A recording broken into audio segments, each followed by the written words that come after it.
He chooses to cross because the Astronomicon falters and humanity's night grows teeth. He studies a map of silence, a universe without warp, where null geometry might teach repair. He binds oaths to terror and sons unborn, accepts attacks of his own light. He solves the vector, a bridge of thought, gold threaded through cold numbers, primed by a million whispered names. He steps, and the breach detonates like a bell struck inside creation. The sky above Manhattan tears as if someone pulled a zipper through noon. Clouds shear into hexagons, rain pauses, pigeons bank and hang like paper cutouts. Every screen jitters with auric snow. A crescent of sun gold widens until a figure resolves within it, taller than any soldier and older than any temple, descending on a pillar of light that hisses where it touches rain. A subway driver on the F line feels his brake lever go soft, like it forgot what friction means. His cab floods with a warmth he thinks is fever. Then everything clarifies at once. The map, the tunnel, the long curve toward York Street. Like a hand steadied the city through him. He says, "Oh," small as a sparrow in a hangar. On Ward's Island, a paramedic named Miko snaps a trauma bag open while a man bleeds onto the promenades. The river lifts as wind catches it. Then the water lies down, polite, while a new sun lowers through the cloud break. Miko feels a pressure behind her eyes, a solved puzzle. She breathes once, and the patient's pulse returns as if it wanted to match a drumbeat she can't hear. A child on a Chinatown rooftop holds a plastic hawk and grins at the hole in the sky. He tells his mother, "It looks like the kind of door you only open once." The mother pulls him back, heart miscounting, and whispers a prayer that has no God to catch it, until the God arrives. He lands not with a crater, but with a hush. Asphalt knits where his boots kiss it. Neon signs across 3 blocks dim and then glow harder, corrected to a truer color. The air smells of clean rain and forge smoke. His armor is a moving reliquary. His face is a sun seen through monastery glass. Foundation Command Net 6.2 lights with spikes. Unregistered phenomenon, Manhattan Core, a controller says. Voice flat to conceal wonder. Thermic sensors saturating across 5 boroughs. Scranton meter drift is positive. I repeat positive. Epsilon 11, stage at Lexington Armory. News 7, gate at Queens Midtown. Command authorizes SRA deployment pattern grey box. He looks up as if greeting an old friend named Sky. He looks down as if greeting a wounded friend named City. He hears 100,000 worries in 100 tongues and files them like a general count supplies. The pillar of light narrows, then retracts into him with a sound like a choir swallowing breath. A commuter plane carves a wrong arc across the East River, its port engine coughing smoke and intent to die. The Emperor moves without violence. Heat blooms, pressure quakes. He steps into the air and is not falling. He raises one hand and the plane meets it like a falcon to a glove. Aluminum groans, screams become a held note. He rotates his wrist and lowers the aircraft into Longmeadow as softly as a father places a sleeping child. Codex note. Measured thermic output exceeds Foundation scale. T9. Signature is coherent, non-chaotic, and resists SRA normalization in a radius of 120 meters. Sirens braid through the avenues. People film with shaking hands or kneel without knowing why. A homeless veteran salutes, then drops his hand, embarrassed, then salutes again because some debts are older than embarrassment. The Emperor looks at him and inclines his head. A nod that says, "I saw." Mobile Task Force Epsilon 11. Nine-tailed fox. Turns the corner out of Park Avenue with armored vans and a sense of déjà vu they each ignore. Their visors flicker as the gold eclipses onboard HUDs. Captain Romero clamps his jaw around an order that wants to come out as a prayer. Deploy SRAs. Pattern C around the anomaly. No direct eye contact. No names. No admissions. Portable Scranton reality anchors thunk onto pavement and begin to hum like iron bees. The humming irritates something in the Emperor's bones. He feels grit against his soul, a drag like swimming in syrup. The light around him dims a fraction. He lets it. The city is not for burning. He walks toward the anchors and stops at the boundary where reality stitchwork is thickest. His voice is iron wrapped in velvet. You come to bind. Bind wisely. Captain Romero stops 5 meters away. His shoulder patch shows a fox's tail knotted into an 8. His voice is professional, at war with the awe wrapping his lungs. Sir, you are in a managed incident zone. For your safety and everyone's, we need you to... I am safety, the Emperor says, not as boast, but as geometry. He opens a palm and shows it empty. A woman in a conservative suit steps past the fox's cordon with the entitlement of a person who usually moves through locked doors. Her badge never quite comes into focus. She looks at him like looking at a plasma arc, fascinated, furious, careful. Director Helena Weiss, Site 19, she says. On behalf of the Foundation, thank you for preventing an air disaster. On behalf of the same, I need to inform you that you are in violation of multiple global protocols. We require your cooperation and immediate relocation to a secure facility for assessment. A speaker on a transport pops and then steadies. A second voice joins. The tone is federal pragmatism lacquered over sleepless months. This is Colonel Miriam Klein, Northcom liaison. Whoever you are, New York says thank you. But we're blind on a dozen bands and this is an already fragile city. Help us stabilize, then we'll talk. He weighs both voices as if he were weighing blades. I will not be caged, he says to Weiss, then turns his head to the transport. I will help. Director Weiss doesn't flinch. A cage is just a room with 2 purposes, mister. My names are for oaths. He looks past her to the anchors. These machines grind the warp out of the air, yes?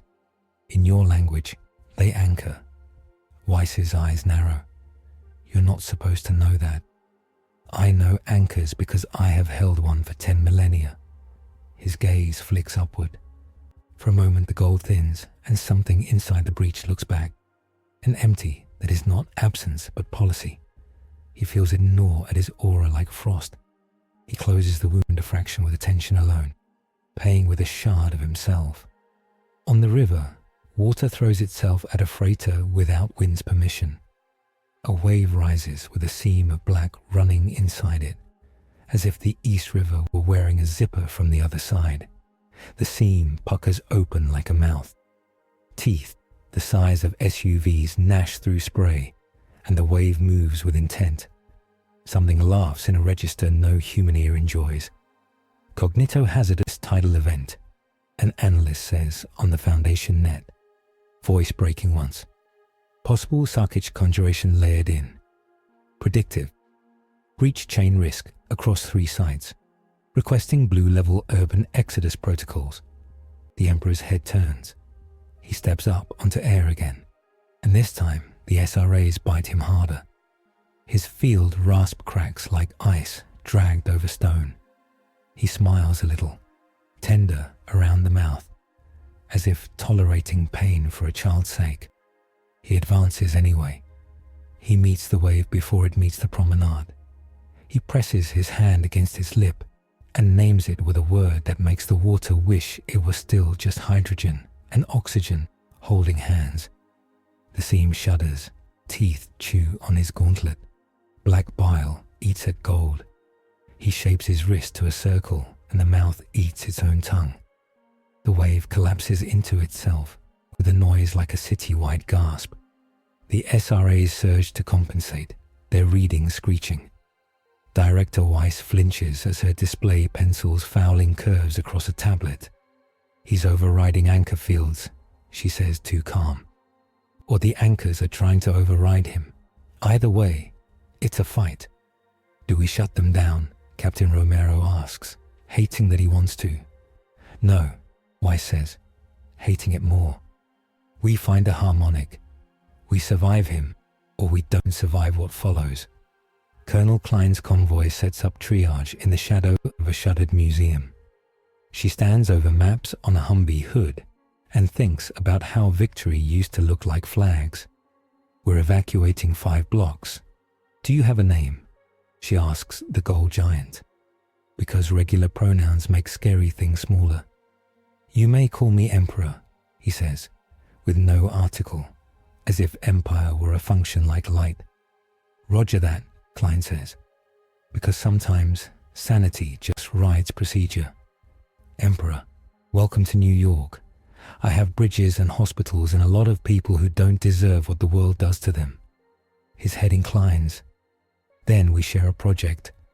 He turns his attention to the city, and the city becomes a map of burdens. He feels every mass transit system as a pulse point, every ER as a battlefield dressing station. He tastes the copper of panic and the sugar of hope. He threads a line from himself into those places and reduces pain by degree. Phones buzz in pockets with the same text. Remain indoors. Stay away from windows. This is a drill that isn't. Trust your quietest voice. The message didn't come from any known agency. The message came from a room inside the golden figure where calculators kneel. Director Weiss's earpiece ticks. A new channel comes online with no handshake. The voice is deep and patient and absolutely unconcerned with her comfort. 053, it says. Containment priority shift. Reclassify central phenomenon as a line pending. Establish observation ring. Do not attempt detention until situation stabilizes. Deploy additional SRAs in a non-concentric array. Avoid constructive interference. If you can get him into a bounded space without lying, do so. Weiss does not look up. Understood. In the tunnels beneath Grand Central, a thing made of clockwork and doctrine unfurls. It smells like old grease and hymns. Its worshippers in stained coveralls pray with nut drivers. Motive power growls. The Church of the Broken God has brought an offering. A weapon that will make sense of the city by making its parts talk to one another permanently. On the Manhattan Bridge, traffic snarls and then taxis itself. A bolt the size of a lamppost walks out of the joint, where steel meets stone. Under the water, gear teeth kiss. The bridge shivers, then the shiver becomes a handshake with a god that wants to be a machine. The Emperor feels the handshake and refuses it, as a king refuses a counterfeit seal. He plants his feet at the water's edge and flexes his fingers once. The bolt sits down. The gears forget their names. Worshippers in the dark blink grease out of their eyes and decide to go home. They fail and instead fall to their knees and weep, because something better than their doctrine looked at them like sons. Report, Weiss says. Broken god vectors suppressed across the East River span, a tech answers. Readings show it's like he issued a patch to reality. I don't have a box for that. We have a box for everything, Weiss says. And here's the lie's edge. The lie is interrupted by the truth arriving ugly. A Foundation black site in New Jersey blinks off the network like someone pinched its power cord in a door. A second later, the cameras on the bridge catch a ripple in the water moving faster than any ship. The ripple is a bow wave without hull. The hull is a reptile that hates dying. SCP-682 breaks the surface like a verdict. It flicks water the way a king flicks dust. Its eyes are terrible and full of bored intelligence. It looks at the Emperor, and the look is an equation. If X threatens permanence, subtract X. Containment priority, a dozen voices say at once. The city becomes a chessboard in 6 command posts. New 7, Hammerdown, arrives with the old relief of seeing professionals who know the cost. Their insignia is the star that engineers draw when they mean load-bearing. Hammerdown's commander, Major Bryn, toggles his mic with a thumb that stopped trembling in Kandahar. "Sir, ma'am, I don't know what the gold guy is, but we do know the lizard. We run the book." He ticks off steps like rosary beads. Lure to prepped kill box.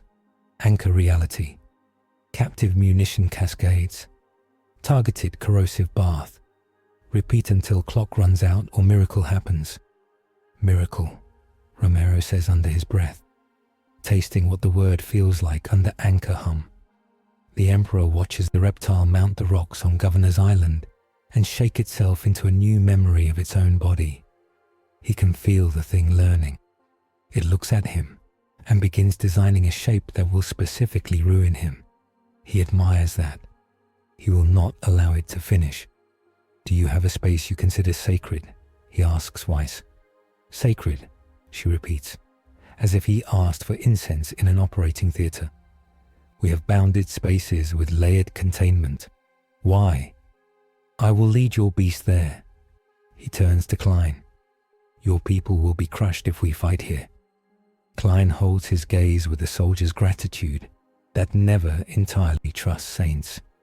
"We have a stadium in the Bronx we use for emergencies," she says. "It's empty, concrete heavy, and wrapped in our gear right now. The grid around it is hardened. We can get you a bubble." Weiss's eyes cut sideways. "We own a deeper bubble below it.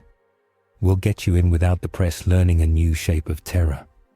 She keys her mic. "All units shift to Operation House Lamp. Route Raptor to Gate 3. Secure blessed assets." "Blessed," Klein says. Weiss doesn't blink. "It's a label that makes budget easier. Move." The Emperor steps onto the air and the SRA's rasp him raw. He remembers the throne and the pain it demands. He remembers Terra's sky banded with dust and prayer. He remembers choosing. He draws a breath that tastes of subway sparks and rain, and then he walks toward the reptile. 682 lowers its head and moves with the decency that would be beautiful if it were not hunger. It vanishes into spray and reappears not where physics allows. It is teaching itself to cheat this universe, and the cheating reads through the Emperor's mind as an ugly harp. He sets the tune in his own head and bends it into a scale he knows. He meets it mid-channel. He touches its muzzle as if it were a war horse testing a bit. He floods it with the meaning of leashes, reins, and the day a rider loves a beast enough to shoot it. The reptile laughs in a way that breaks buoys for a mile. It opens its mouth to see if sun bleeds. He puts a thumb against its tongue and tells it, "Not here." 682 reconfigures. It finds a pocket of the gold that is memory and weaponizes it.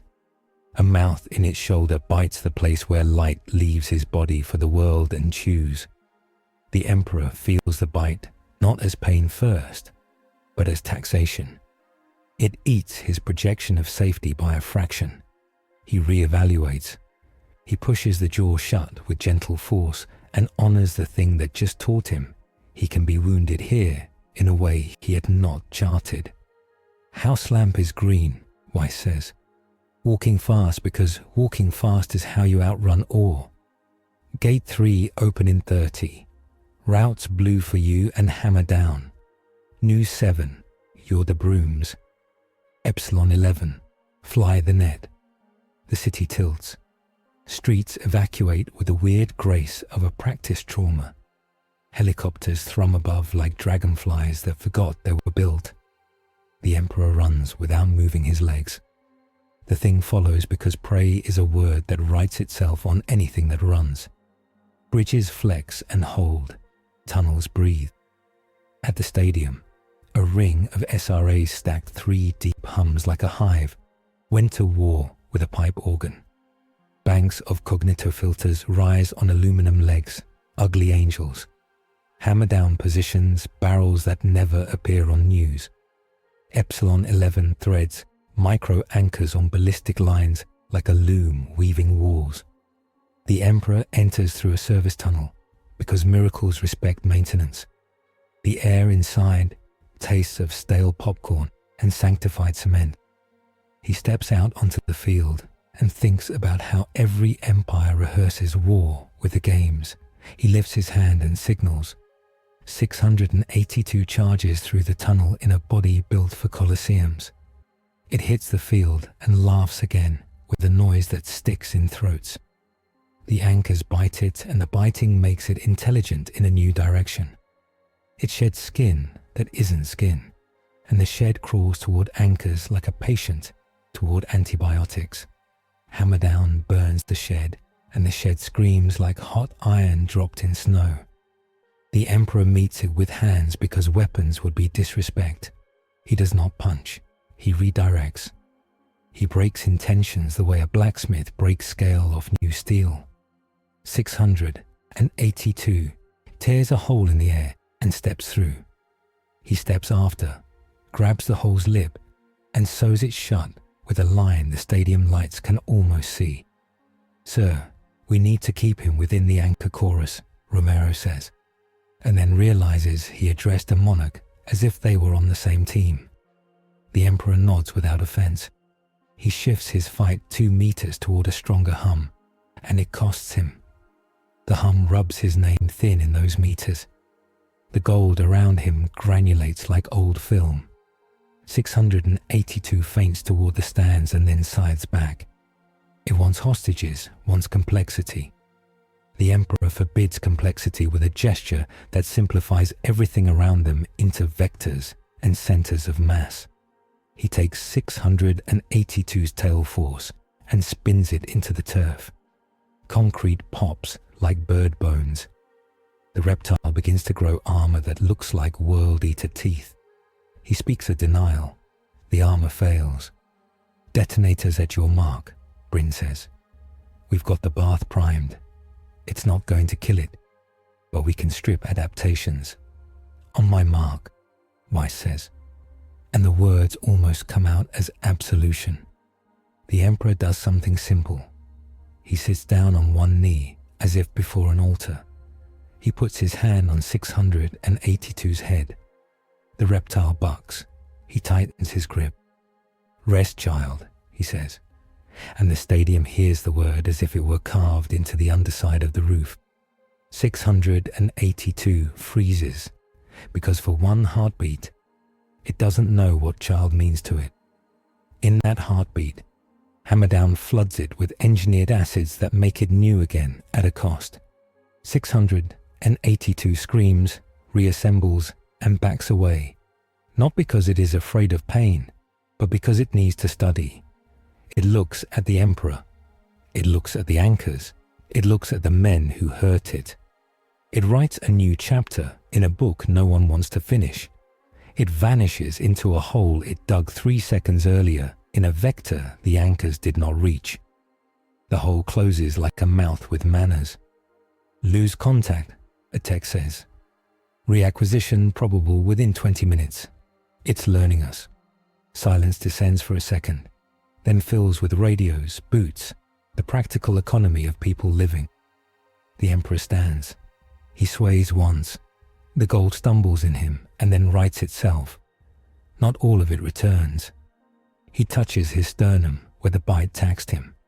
His hand comes away with a smear of light that looks like blood, only to people who learn what blood means. He looks at Weiss.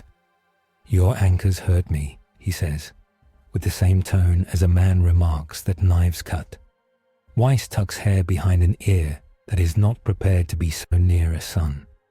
"They hurt everything that writes its own physics," she says. "They keep our ground ours. Without them, we don't get to keep cities." He nods, accepting without yielding. Then adjusts them to hum less like saws. Klein steps up, with a tablet lit with roots and needs. "We have rolling outages, hospital overflow, and a rumor storm. People are saying the son has a brother and he's moved in." The sun is my colleague, he says. And Klein laughs once the way people laugh when they decide to believe in something that will either save or ruin them. Weiss's earpiece clicks again. 053, the patient voice says. Chaos insurgency chatter indicates coordinated action during this distraction. Triangulation puts them near 3 assets. Site 28, the Brooklyn coal storage, and a mobile archive en route to Site 19. They have something called a null crown. It does what you're worried it does. They want your golden friend to put it on. Weiss swallows a curse. We just juggled a dragon to keep a stadium upright, she says. Now we have a coronation problem. The Emperor's head turns a fraction. The word crown lands strangely and tries to seat itself. He knows crowns. He has worn too many. He tastes iron on his tongue that isn't rust. They will fail, he says, and then amends. They must be helped to fail. Pick, Klein says, presenting 3 maps. We can cover 2 with bodies and 1 with prayers. Weiss looks at the Emperor. If you can be in one place, be at the mobile archive. It holds cognito weapons modified to our hand and safe in it. In theirs, we have a city-wide amnesia bomb. New 7 will take Site 28. Epsilon 11 will guard the cold storage. We do not have enough saints. He looks at the maps and sees more than streets. He sees arteries, pressure points, human habits. He sees where fear will break and where fear will brace. He sees too where his light will not go because of the anchors, and where it will flare too hot and cling to innocence. He chooses the road that hurts him most, because it leads to the thing that hurts others most. I will meet your archive, he says. Make a corridor. Klein's teams begin to paint a moving corridor through the city, with sirens and hard shoulders, with hand signals at intersections and the authority born of bright jackets and steadiness. Epsilon 11 fan out to knit the SRAs into a lace that breathes. Hammerdown redeploys with a speed that suggests they rehearse the end of the world on Thursdays. As he walks, the Emperor bleeds light that only the tired see. A nurse at Bellevue stops to drink from it, in a way she won't remember and will never regret. A pickpocket follows 2 blocks and then forgets why he wanted someone else's wallet. A priest in a shuttered storefront rubs a rosary, whose beads heat like stones in the sun, then cool when the golden man passes and he says sorry under his breath for reasons he cannot name. The convoy's lead SUV brakes hard at a cross street glutted with stalled buses. The Emperor steps into the jam and puts his hands on 2 bumpers. He lifts. He sets. The clotted artery clears. He gestures men forward, and they go, because following competence is a human luxury. They reach the mobile archive at the same time as the Chaos Insurgency's van. That looks like a flower delivery truck if florists wore balaclavas and carried anti-mimetic knives. The air around the van has the too clean feeling of an SRA jury-rigged out of refrigerator parts and spite. The Emperor tastes the drag again, trudging across a winter less hateful than necessary. The van's side door wangs open. A woman in an insurgent's half-mask steps out with a crown nested in shock foam. It looks like a circle of absence.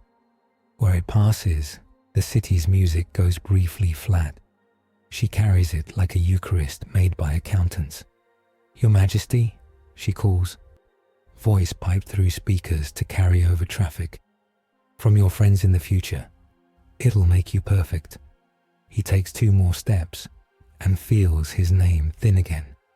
He stops on the edge of their homemade void. He studies the crown and sees not a circle, but a hole that would make him fit a smaller universe. And he is suddenly very tired. He remembers a chair that eats kings. Epsilon 11. Don't wait for sermon. They move with the unshowy beauty of drill. 2 take kneeling positions, 2 flank left, 2 right, One climbs the hood of a taxi and becomes a statue with a rifle and breath. Their rounds are not bullets so much as contracts. They fire those contracts into the air near the crown until the air agrees to behave. The insurgents pivot the crown and its knot light bends. The Emperor feels it tug at the edges where he meets the world. It wants to define him more so he can be used better. He has been defined before. He does not enjoy it. He spreads his hands and makes the air thick with meaning. The crown's knot light gums up like gears fed with molasses. He breathes on it, and the breath is prayer, metalworking, and a mother's glare at a child about to pick up a hot pan. The crown sulks and tries to go around the breath.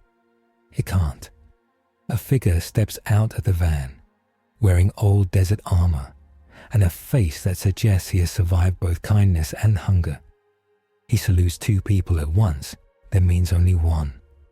Major Felix Harrow, Chaos Insurgency, defected twice, he says conversationally. On behalf of the people who believe in a better tyrant, I offer you optimization. O5 will never trust you. The GOC will attempt to kill you. We merely ask you to become efficient. The Emperor smiles the way men smile before winter. Efficiency wastes souls, he says. Felix shrugs. Souls waste time. He gestures with the crown, and in that gesture are 30 years of a soldier's calculus. Bodies, calories, meters, minutes. Weiss's voice on the net is sugarless. Do not let that halo touch anything we own.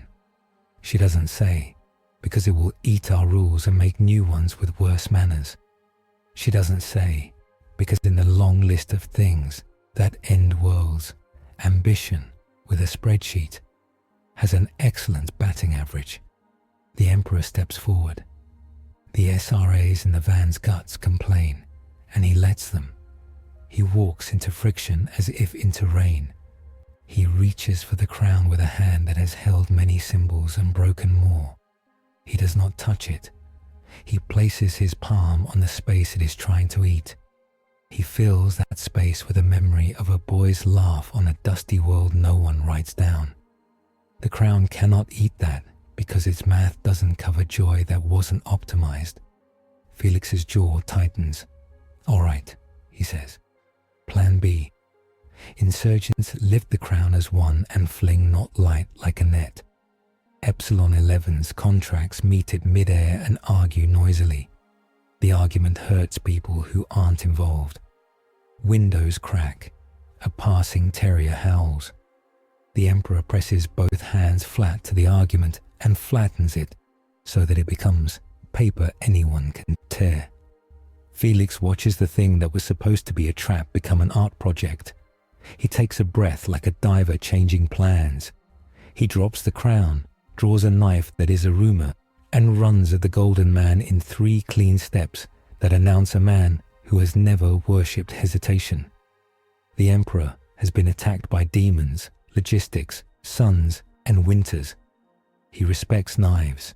He steps into Felix's run and takes the knife by its story. He tells the story back to it with edits. The knife becomes a tool that opens boxes. Felix blinks at the useless blade and then grins because who wouldn't want to fight something that teaches your weapon manners? Go, he tells his people, because a good officer loses fewer soldiers than he might. They go, dropping smoke that isn't smoke and making doors in walls that never had them. The Foundation will close those doors later, with glue and bureaucracy and prayers. Klein's troopers secure the crown with tongs that look like theology. Weiss arrives, hair a mess, steps clipped. She looks at the circle of knot light resting now in a case lined with concepts she does not say out loud. We'll take it, she says. You will bury it, he corrects gently. Your anchors and your void are not friends. So we've learned, Weiss says, not smiling. She meets his gaze and doesn't drown. Thank you for not touching it. I touched worse and it clung, he says. And she files the sentence under later and draws a line through it that reads, maybe never. Sirens recede. The street learns how to be a street again. People peep through curtains and practice being brave tomorrow. The Emperor feels the bite the reptile took from his light and knows the bill is not paid. He catalogues the tax. He files it under worth. Weiss taps her earpiece. Status: we prevented a coronation. Site 28 reports heavy contact. Holding. Cold storage encountered Serpent's hand interference. Negotiated ceasefire to move artifacts away from civilians. Yes, you heard me. Yes, it broke 2 taboos. Yes, we'll write everyone up and give them medals. Klein holsters a pistol she never drew, because sometimes drawing is surrender to the wrong kind of problem. She looks at the Emperor. You led a monster away from a city and stopped a war you didn't start. I don't know what to offer someone like you. Offer me candor, he says. Your world is full of cages. Tell me which ones keep wolves out and which keep lambs clean. Weiss breathes in, but not out for a count of 4. Both. Often the same cage. We do this because the alternative is a museum of skulls. I know museums, he says. I hate them. The city sighs. The gold dims a little more, as if the sky remembered its own job. The Emperor thinks of terror and the throne that demands, the bridge that burned a notch in his being to get him here. He thinks of how anchors rasp his name thin, and how lizards can teach emperors humility. He looks at Weiss and Klein and their crews and knows the next wave will think harder. He turns toward the stadium, toward the river, toward the tunnels where priests with wrenches learned a new devotion. He turns toward the O5 who think in clauses and the insurgents who think in cuts. He turns toward a foe he cannot punch, because it lives where meaning lives. He tastes copper again and decides to call it hunger. He has always fought hungry. In the distance, under a bridge, where algae glow a little angrier than usual, a serpent that is not a serpent stirs and remembers a debt. In a basement where light cannot stand without a note signed by 4 gods, a mirror forgets to be polite. In a room with no doors, a council considers a man who makes anchors complain and decides to ask him questions no one enjoys answering. The Golden Man squares his shoulders and nods to soldiers, medics, and mathematicians. We hold, he says quietly, to the city, to the command nets, to the throne in his eardrums, to himself. Then we plan. Night settles like gauze over a city that refuses to sleep, but the light around him does not go out. It contracts, concentrating, conserving. He walks the service tunnel with boots that never ring, feeling anchors rub his aura thin and letting them. The stadium above groans as crews cut rebar and weld plates where the reptile tested the bones. He stops once to let a lineman hold his hand, grease on knuckles making a thumbprint on gold that stays like a blessing. Director Weiss commandeers a maintenance room and turns it into a war room with folding tables and a hunger for whiteboards. Screens multiply until each wall looks like a tense aquarium. Colonel Klein maps sectors with the muscle memory of a staff officer who likes making impossible things clear. We have 3 live fires, she says. Residual sarkic threads in the water, insurgency cells pivoting after the crown loss, and a contagion we haven't named that's moving through social feeds. Weiss reads a short document twice, lips thinner each time. It's not a contagion, she says. It's Shai's face. The room quiets because there are faces you don't say out loud. People filmed the river, filmed him, filmed everything. Somewhere in there, a still frame called 096. If even one person saw it, we're at domino risk. Then I run, Romero says tightly. With the net. You'll run, Weiss answers. And you'll fail in the end if we don't change the board. The Emperor stands with his hands behind his back. A habit he cannot break without feeling disloyal to 1,000 dead councils. He tastes a trace of shame for letting cameras exist while he worked. Show me how your monster moves, he says. Weiss cues a simulation. A red dot births on a street camera in Queens and begins a straight line no traffic can hold, no wall persuades. The dot eats blocks like a metronome chews measures. Every 096, one becomes a metronome, she says. It runs until it kills the viewer. Anyone else who sees during that run becomes another metronome. We bag and brace and pray the line is short. He studies the line. He listens to the hum under the room, the anchors above, the fans, the blood. He imagines a song that makes looking away feel like winning. He remembers a time he taught a legion to walk blindfolded through a storm of glass, stepping by sound alone. We can make the city not look, he says. You can make millions obey, Klein asks, not quite accusing, more notching the edge of fear. No, he answers. I can make obedience feel like mercy for a little while. He turns to Weiss. Your filters? Cognitofogs. What can they do to a city's windows? Diffuse, distort, make straight lines curve, she says. You can't fog phones from here. I can, if the phones want to be good, he says, which is not an explanation, but becomes one when he moves.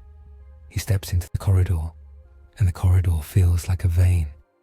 He places his palm on a cinder block and breathes out a rhythm that trained planets. The rhythm slides down conduit and copper and into the grid. Streetlights hesitate, then harmonize at a frequency that makes human eyes prefer shadows. Television screens flicker, then settle on emergency banners that are somehow reassuring even when they warn. Phones buzz with a second message that is not text, a weight in the eyelids that says, rest. Epsilon 11 sprints. A sensor pings a 096 trajectory cutting down Roosevelt Avenue like a needle through cloth. Romero and 2 squads leapfrog, deploying portable shrouds like coffins that unfold. Civilians glance, feel shame for peering, and look at their shoes as if screensavers suddenly became contagious. A boy whips his head away from a loading dock where something pale moves too fast to be seen. He doesn't know why he listened to the quiet voice that said, "Not yours." The thing hits the first shroud like a locomotive kisses a gull. Canvas tears.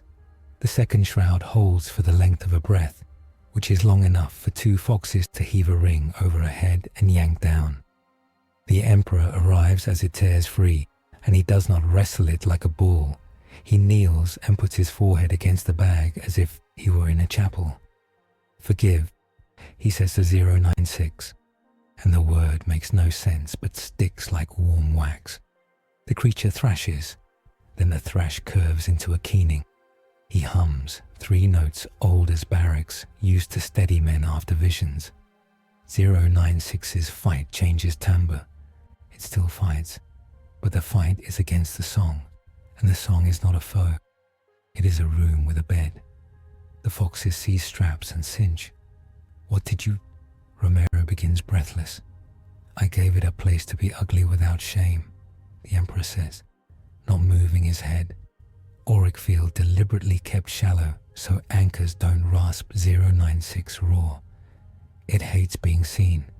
I asked it to be hidden as a kindness, not a command. Weiss's voice in their ears is all control. Do not mistake the lull for domestication. Box and bury. Every camera, keep the fog high. If anyone reports seeing a face, treat them like full hazard. They move the bag like pallbearers who respect what's inside, not as danger, but as a terrible brother. The Emperor walks with them, a slow cloud to cover the path. He rubs a knuckle along the bag, and the thing inside whimpers less. He pays for that mercy with a hiss from the nearest SRA, the hum snagging on his field and shaving another thin film of comfort away. Codex note: overlaid auditory emotive signal, modulated by a high coherence ontic field, reduced shy entity's agonal drive by 37% within anchor saturation. They slide 096 into a drop car that resembles a safe built by someone who fought angels and wanted to win the argument later. The car locks. A dozen seals engage with the sound of a casino floor when the house takes its chips back. Epsilon 11 chalks 2 tally marks on a curb with a stub of grease pencil. 1 for no civilian casualties. 1 for remembering to be human. The city exhales.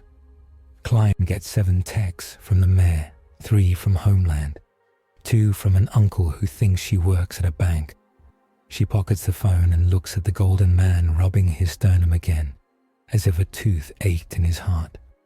That was controlled, she says. We can live with controlled. We can live with wounds, he says, hand dropping. Not with rot. They reconvene in the maintenance room that has turned into a parliament. Chairs scrape. Coffee tastes like someone replaced beans with resolve. Weiss brings up feeds. The river is calm. The stadium hums. The crown sits in a coffin of theories. First victory, she says, because naming matters. We avoided Cascade. We didn't lose the city to a single face. It cost you, Klein says to him. Our watchmen ghost after their first blast. You're ghosting. I am taxed, he says. But the taxman is honest and takes proportional tithes. He looks at the anchors as if they are the taxman's ledger. Your anchors demand and I choose to be audited. Weiss folds her arms. We cannot turn them off for you, she says. We turn them off. We lose the baseline. Without baseline, every cult's god thinks it's a landlord. I do not ask you to turn them off, he says. I ask you to learn to sing them in a key that is less like grinding and more like prayer. In time. In time, we'll die if we guess wrong, she says softly. You don't have 10,000 years here. He almost smiles. No, he agrees, which is why I will not force you. But know this, I am not an intruder. I am an ally who bleeds when your machines sing. Allies learn to adjust. Klein taps the map with a pen. Between bleeding and adjusting, we still have insurgents. And someone pushed a more interesting problem onto the board. Weiss glances at a window of text that refuses to be copied. It's letters like fish that see nets and laugh. Anti-memetics, she says. Division head Iyengar sends a warning. She won't send explanations because explanations breed it. She says we have pressure scratches. She says something smarter than our usual is tasting the edges of the new sun and sharpening itself. He tilts his head. Show me without showing me, he says, and Iyengar does, because her caution carries across fiber like frankincense. 4 boxes arrive, each empty of content except for a sentence that reads like a whole.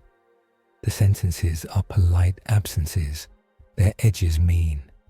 Klein shudders like someone walked across her grave. I hate that, she says. It makes my thoughts feel like rooms I forgot to furnish.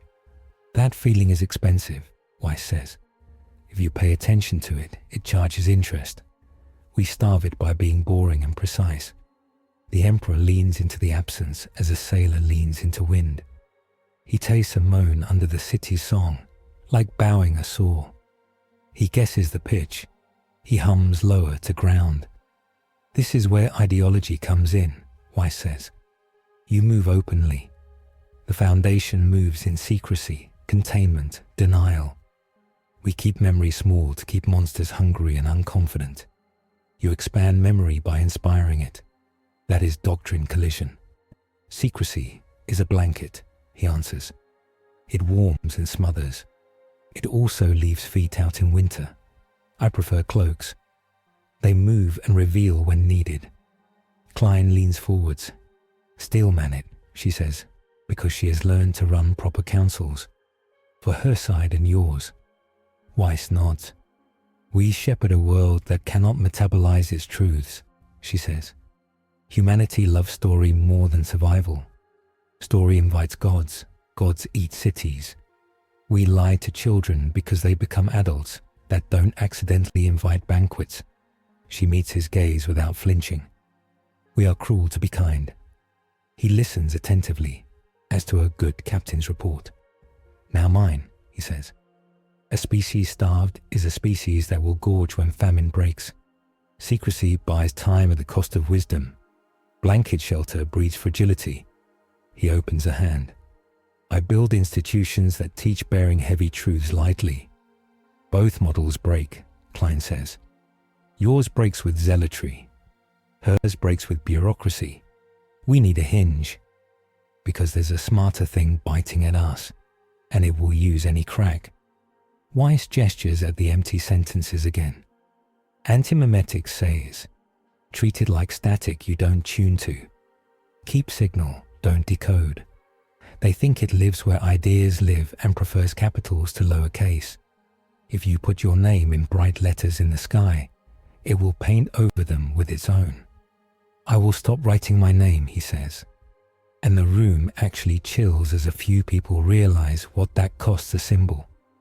I will let deeds speak. Klein breathes out.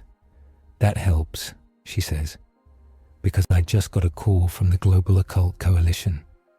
They're flying circles above our heads, and they want to escalate a deific incursion with a package they call a D-kill box. They ask for our cooperation to save lives. GOC, Romero mutters, rolling his eyes. They mean well like a hammer means a fix. Weiss rubs the bridge of her nose. The GOC keeps the baseline by removing anything that bulges. Their idea of diplomacy is a squadron of Hume counters and a sermon on friction coefficients. They will aim at me, the Empress says serene. And in aiming, they will harm your anchors and your city. They might not miss, Klein says. If they succeed, Weiss adds, they burn off a third of Manhattan's weirdness, including things that let hospitals keep air pure during outbreaks and shelters cheat a little on warmth. The baseline is not innocent. We use it like a crowbar. He listens and nods once.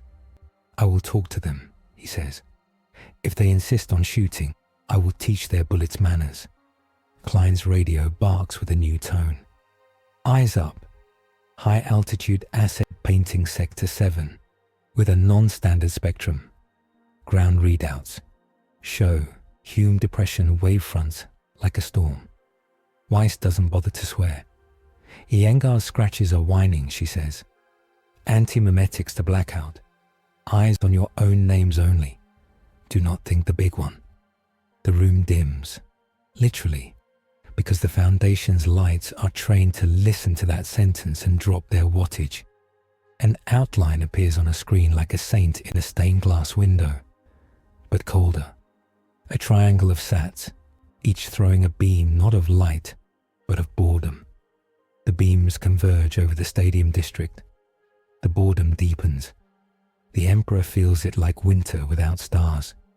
His field compresses further. His edges pinch. He takes another breath and keeps breathing because breathing is a choice. Stay back, he says to the room. I will meet the storm in the open, where your anchors can sing without eating you. Klein follows him to the service tunnel mouth and stops because she knows where she ends. If they hurt you, she says, I'll write their names in my book. Write them regardless, he says, and smiles without teeth. Names are responsibilities. He steps onto the field. The air tastes of old popcorn again and the acid tang of ontokinetics. Above, 3 beams meet and produce a quiet that hurts. The anchor's hum folds into that quiet, trying to make a harmony and making a grind. He walks into the meeting of quiets and chooses to be a different kind of sound. At field level, the GOC's kill box announces itself not with fire, but with subtraction. Vines curl back from chain link like they reconsider living. Pigeons change course without understanding why. The gold around him contracts to a double outline like heat mirage. He lets it. He does not fight the field with bigness. He becomes smaller in a way that is still vast. A voice arrives, crisp, neutral, with the weary courtesy of international officers. This is Brigadier Ariadne Voss, GOC Aegis Command. Deific event entity. We do not seek conflict. You are a spike on our curves. We neutralize spikes to preserve populations. Stand down while we enact extraction. He looks up into the triangulation and answers without radio. Brigadier Voss, you are firing at a fire break. Your beam steals warmth from more than me. It changes the pitch of your allies' anchors. It will crack your baseline if you keep pushing it to handle a melody it doesn't understand. D, Voss says, not unkindly. Too many dead bodies sit on my desk because someone believed they were an exception. Compliance saves lives. We have an onto lattice loaded with the Malak pattern. It will carve you away without disturbing civil infrastructure. He considers the word carve. He knows carving.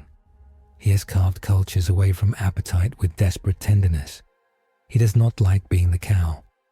Your Malak pattern is a choir that cannot hear the bass, he says. You suppress harmonics until the song is thin. Thin songs do not hold when storms come. The beams thicken. He feels the kill box rotate vectors into a drill. He permits it to bite his projection, not his core.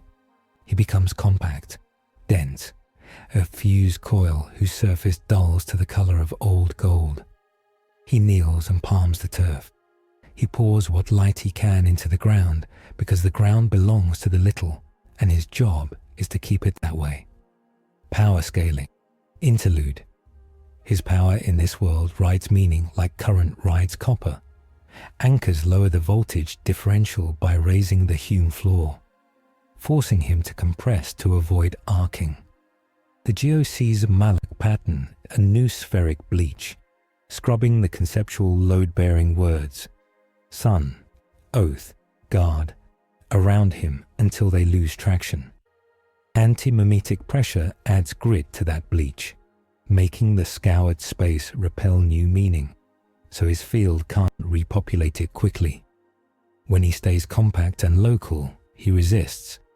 When he tries to be banner and broadcast, the bleach decolors his reach. Weiss watches her instruments wobble and lock, the way gauges do before they choose to lie. GOC, reduce amplitude by 9%, she says into a line she isn't supposed to have. You're generating destructive interference with our SRAs. We lose anchors. You lose the scaffolding you're standing on. Voss takes 4 seconds to consider, because 4 seconds is what professional caution costs. We can reduce by 5, she says. We keep the head on. We maintain lock. Take 5, Weiss says, and hold. He's kneeling, which is his way of being polite when he wants to break someone's toy. He is kneeling, and he is being polite, and it is killing him a little. The field strips the polish off his title. Emperor tastes like iron and hunger to the minds around, not mercy and mandate. He feels that taste echo and, in feeling, knows the mimetic wedge arrived under cover of the GOC geometry. Something smarter put a thumb on the scale. Iyengar's voice ghosts in, as if she stood just behind his left shoulder, unwilling to step fully into any room that might be watched by the wrong kind of idea. If you can hear this, don't look for a face, she says. Keep your eye on a small, honest thing. Count breaths. Name your knuckles. Think of a door that is locked. It's pushing adjectives onto your noun. He considers his knuckles, big as a smith's. He names them with a memory of writing letters to soldiers' families with those hands. The wedge slides and fails to get purchase. He builds a little house for himself from small, honest things. The smell of oil on a las rifle pad, the weight of a mallet, the rhythm of boots marching past a workbench where a child hides and watches men she loves become something she fears and admires. The wedge gnashes toothlessly. He stands. The kill box swells as it senses the stand. He speaks gently into the beams, into the satellites, into the operators hunched in rooms in Belgium and Nevada, and a ship that doesn't legally exist. You aimed well, he says. Your weapon does what you say, but you are drawing your triangle as if the only thing in it is a hazard. What else is in it? Voss asks, genuinely curious despite a hand still on the lever. People, he says. Talk to me before you shoot again. A breath then. Director Weiss, will you guarantee containment if we reduce amplitude to observation? We will guarantee our side, Weiss says. He will guarantee his, and you'll have to accept that your doctrine needs a handshake with someone whose field trips your audits. Voss makes a decision, the kind that gets you fired or promoted depending on how many people die later. Reduce to observation, she orders. Maintain geometry. Shift from Malak to Arklow. We'll watch. We won't bleed the neighborhood. The beams thin until they become persuasion rather than force. The anchor's hum stops grinding and starts sounding like a tired choir that remembers harmony is a virtue. The Emperor rolls his shoulders and feels a thumb removed from his neck. He does not flare. He bows, a tight economy of respect. Klein exhales. Okay, she says. Okay, we can share a sky. Weiss doesn't unclench. The other thing did not go away, she says. It rode the GOC like a parasite. It poked your name. It's patient. Then we will starve it, he answers. We will do deeds and let others call them what they want. They gather around the folding table again, because nothing beats a table. Food arrives that counts as a plan. Pizza boxes, protein bars, water in bottles that remember better oceans. A medic tapes a fox's cheek where something had nicked, and the fox blushes because the sun is sitting 3 chairs away, sipping water like a person. Weiss pins the board with 3 cards. 600 and 82, reappearance probability high. Insurgency fallback likely to take hostages. Serpent's Hand offering neutral ground parley to evacuate civilians from zones where portals keep slipping like loose manholes. We can't fight everywhere, she says. We pick a victory that tells the city a story it can live with. We also pick how much we bleed to make that story true. Klein points at the parley. They get called terrorists, she says. But today, they're pointing at a way to move families through rooms that don't exist. If we use that, we owe them a promise not to raid the exit. We don't make promises to book clubs that believe librarians are gods, Romero mutters. We do when the book club has a door we need and a cause that isn't the death of the world, Weiss says. We can choose to recognize tactical humanity. We can also choose to shoot later if they turn it. The Emperor listens to the language of debt and obligation like a man listening to a smith list materials. Iron, coal, sweat. I will walk the parley, he says. You will hold the insurgency with words and guns. You will net the lizard if it comes. Weiss raises an eyebrow. You walking into a hand circle is like setting fire to a library to test the sprinklers. They like stories, he says. I carry a good one in my chest. Klein nods once. We let him try, she says. Because if the smart thing is mimetic, the answer might be mimetic too. Honest mimetics, not the poison kind. They staged the parley in a subway mezzanine that used to smell like coffee and now smells like ozone and fear. The Serpent's Hand arrives in thrift store coats and bright scarves, faces open and hard at once. Their leader is a woman with hair like a banner and a scar down the lip that doesn't make her look cruel, only decided. She introduces herself as Lektasana. We hate your cages, she tells Weiss. But we don't hate children. Today, we help move them without meeting your guns. You get your door, Weintai says. You don't get to recruit at the threshold. Lektosana laughs softly. We recruit with books, not doors. She looks at the golden man. And with witnesses. He inclines his head, not as king but as pilgrim. This place is a transit, he says, palms open. We share it. Your door will be a bridge, not a breach. No harm walks through. No harm waits on the other side.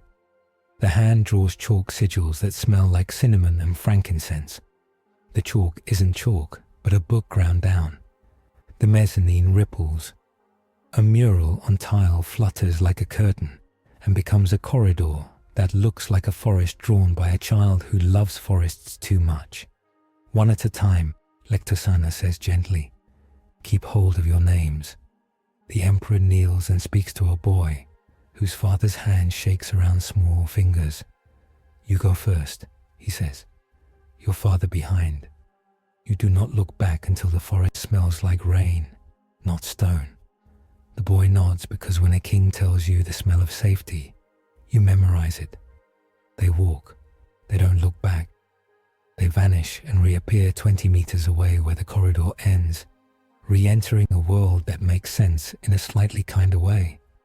Klein watches the tide of families move, her jaw unclenching for 30 seconds at a time. This is a good story, she murmurs. Civilians saved by a library no one admits exists. Weiss stands near the chalk and watches for parasites riding Mercy. She sees two. She flicks a little silver hammer in her pocket against the tile, a Foundation trick that makes some kinds of hitchhikers sneeze. The hitchhikers sneeze and fall off like burrs. Lectosana sees it and nods formal thanks without making it a treaty. A siren in another channel trills the way it does when someone breaks a chain.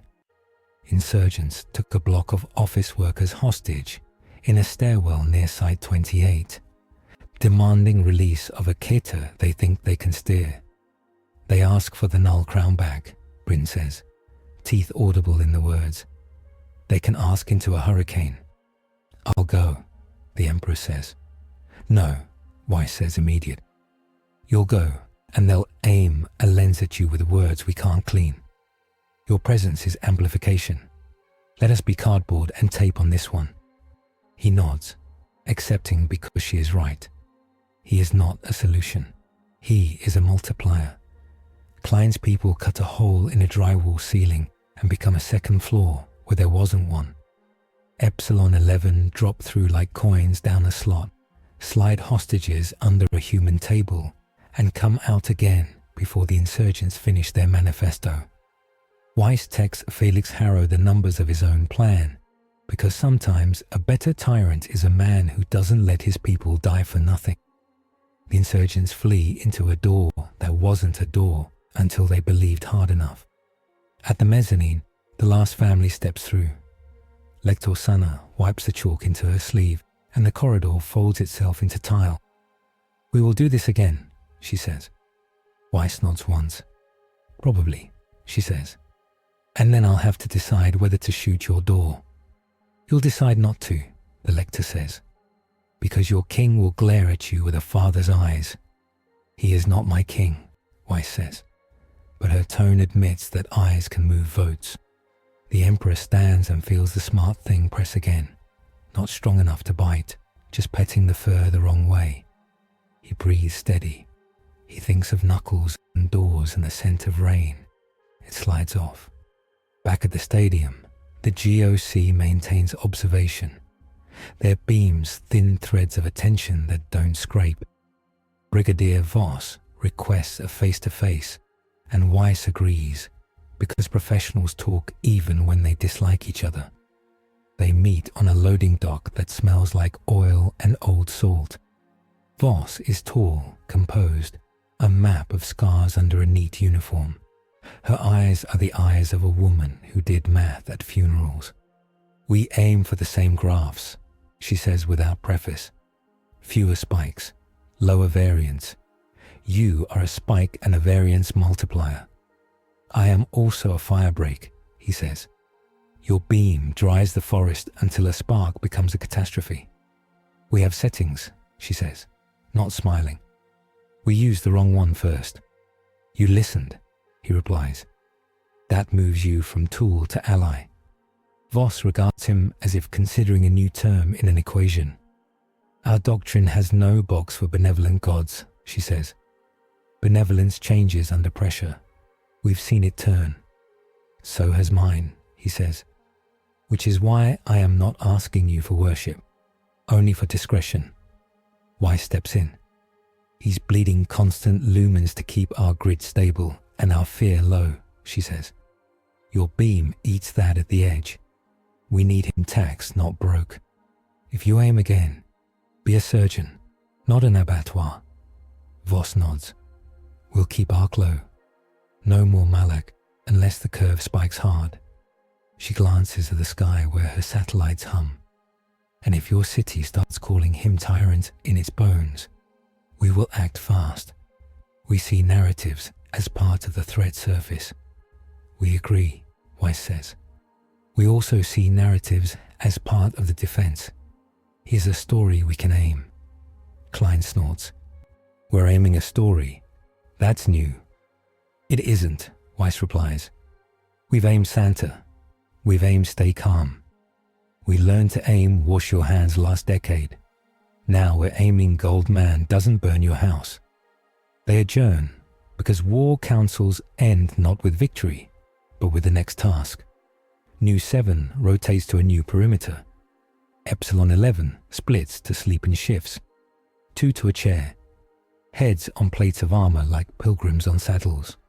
The Emperor walks alone for a small circle and then sits back against a concrete pillar, as if back against an oak. He closes his eyes and does not meditate. He audits. The numbers aren't numbers. They are oaths versus hours, lumens versus fear, anchors versus empathy. He opens his eyes because a smell arrives that isn't stadium. Salt water deep as trenches, old and patient. The light in the tunnel darkens as if someone held ink up to a lamp. A voice speaks without sound, the taste of iodine and memory loss curling in it like smoke. It is not the river's psychic seam. It is a snake that remembers the first story. He stands. Klein freezes mid-step because the air sank. Weiss looks up and doesn't need instruments. Iyengar, she says quietly. Are we seeing a visitor? Iyengar answers with a whisper. Large, long, thematic. It shouldn't be here. It should be east, far east. Either it reached or someone bottled. Don't count. Don't recite. Hold a small name in your mouth. The smell intensifies. Amnestics, heavy blank. The serpent that is not a serpent brushes the edge of the city with its mind. Not enough to break walls, enough to smear labels. The Emperor feels it slide along his title and try to make Emperor mean forget. He bares his teeth slightly and answers with a different reptile.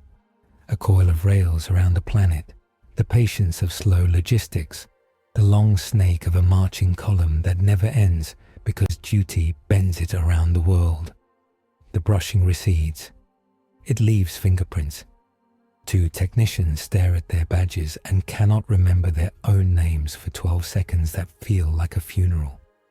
A medic forgets where she put a bag until the Emperor points to it with a finger that makes remembering feel like being seen. Weiss leans hard on a table and breathes in 4s. This is not random, she says. We are being probed by a class of enemies that understand our epistemology. They test narrative, killbox, amnestic net. They triangulate. Who points them? Klein asks. Insurgents don't ride serpents. Broken God doesn't eat story. The hand won't play that rough with kids in the city. 05 will say we point ourselves. Weiss says dryly. We made a shape that attracts predators. We must look like the millionth ant that finally made a line worth biting. The Emperor looks where the smear lingered and sees older war. Predators test because prey allows testing, he says. We will build a shield that says, not prey. He points to the anchors. Reharmonize them with human noise, laughter, music, industry. Your SRAs sing like machines afraid of gods. Teach them to sound like cities. Weiss actually laughs.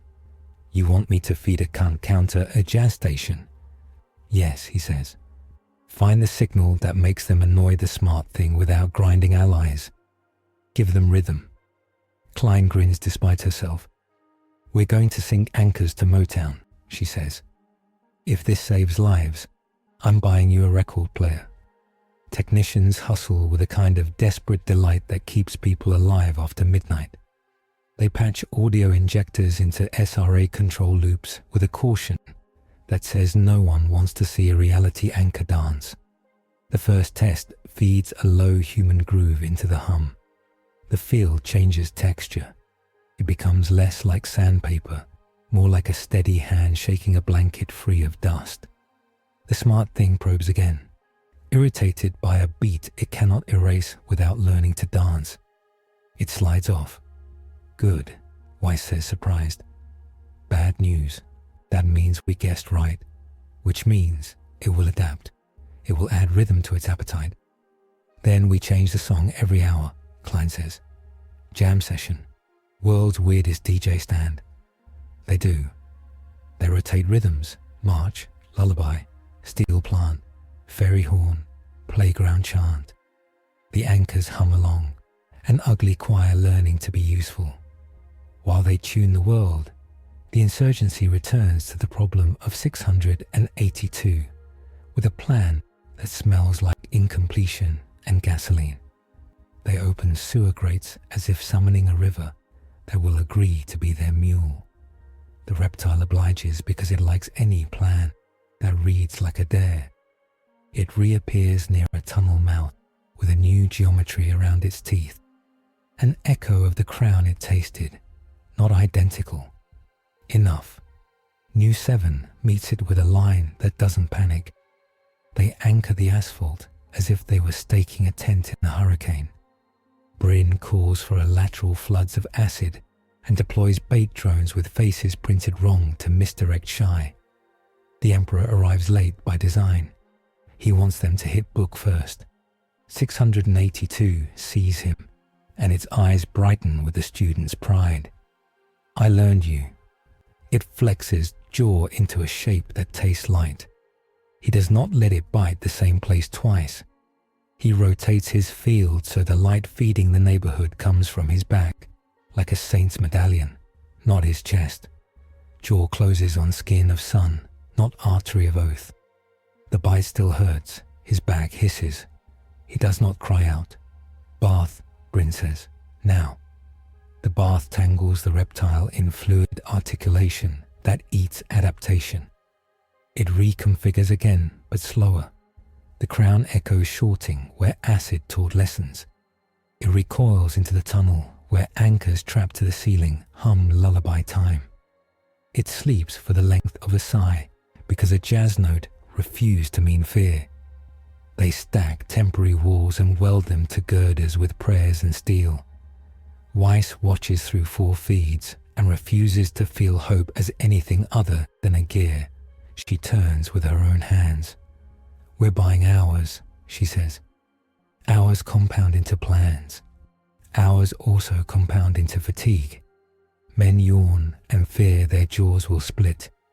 Women sit and forget they sat until a hand touches their shoulder, and it is his hand, not heavy, and they remember to stand or lie down or drink water. The anchors hum swing, then hush, then stomp, then hush again. The smart thing prowls the edges and learns the smell of honesty so it can counterfeit later. A courier arrives from the O5 domain, a letter with a wax seal, because sometimes metaphors cut cleanest when they wear old clothes. Weiss opens it because she has rank enough to be included in ceremonies. The letter invites the Golden Man to a conversation in a place with rules that is not a cage. It is signed by numbers that mean nothing and everything. He reads, he nods. Soon, he says. Not now. Not while the city is the front. Weiss pockets the letter. They will not like a delay, she says. They will like a city that still exists, he replies. The anti-memetics division, which is not a division so much as a habit of mind, sends a second not message that tastes of coffee and medical tape. Iyengar says, you hurt it by staying small and true. It hurts you by making your title heavy with poison adjectives. It will attempt a wedge in your next fight. Teach your name to be armorless. He whispers his name into his palm and closes his fist. Gold leaks between knuckles like sunlight under a door. He opens his hand, and the light is less a banner now, more a lantern. He sets the lantern on the table, and it does not roll. It waits. First victory, Klein says, as if making a toast with water. We saved faces, we moved families, we held the line, we taught a machine to dance. We also taught enemies our moves, Weiss says, which means they'll write counters. The smarter one is waiting for us to choose wrong. We will choose and be punished, he says. Then we will choose again.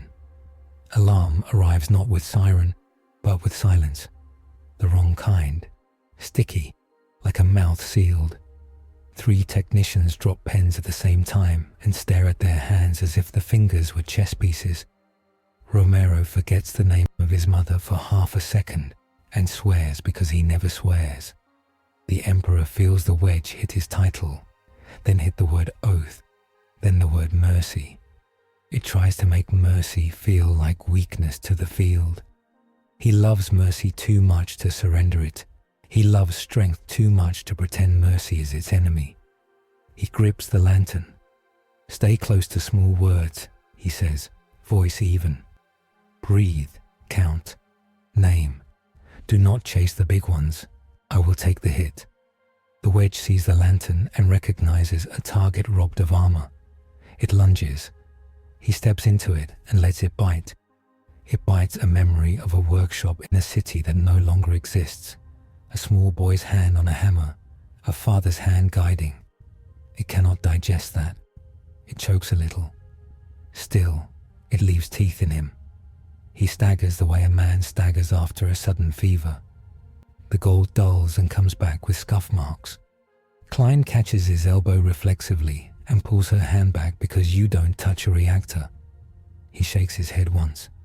Price paid, he says. Weiss's nails cut her palm. It will try again during your next duel, she says. It wanted to learn how you bleed. It learned. He looks toward the tunnel where a chained reptile plans. He looks toward the sky where triangled light watches. He looks at the letter in Weiss's pocket and tastes the mathematics of rooms with rules. He looks at the chalk dust on Lectosana's sleeve and at the grease on Romero's cheek and at Klein's pen hovering over a map. Never quite touching because she knows ink is a promise. He knows Act 1 is over and Act 2 has blood and music in it. He knows Act 3 will demand a wound that isn't metaphor. He rolls his shoulders as if shouldering a pack for a march. We hold, we speak, we sing, he says. Then we fight the one that thinks it can write its own dictionary over our lives. Weiss nods once. Briefing in 10, she says. We plan for a duel against the GOC's spear if they bring one, or against something worse wearing a person. We assume sabotage of labels. We assume wedges against your oath. Klein taps the lantern with her pen. We add this to the kit, she says, because small true things are how we keep from getting eaten by adjectives. He smiles, a narrow arc, and sets the lantern on a shelf where a janitor will later dust around it and feel better without knowing why. The anchors hum a lullaby that learned to swing.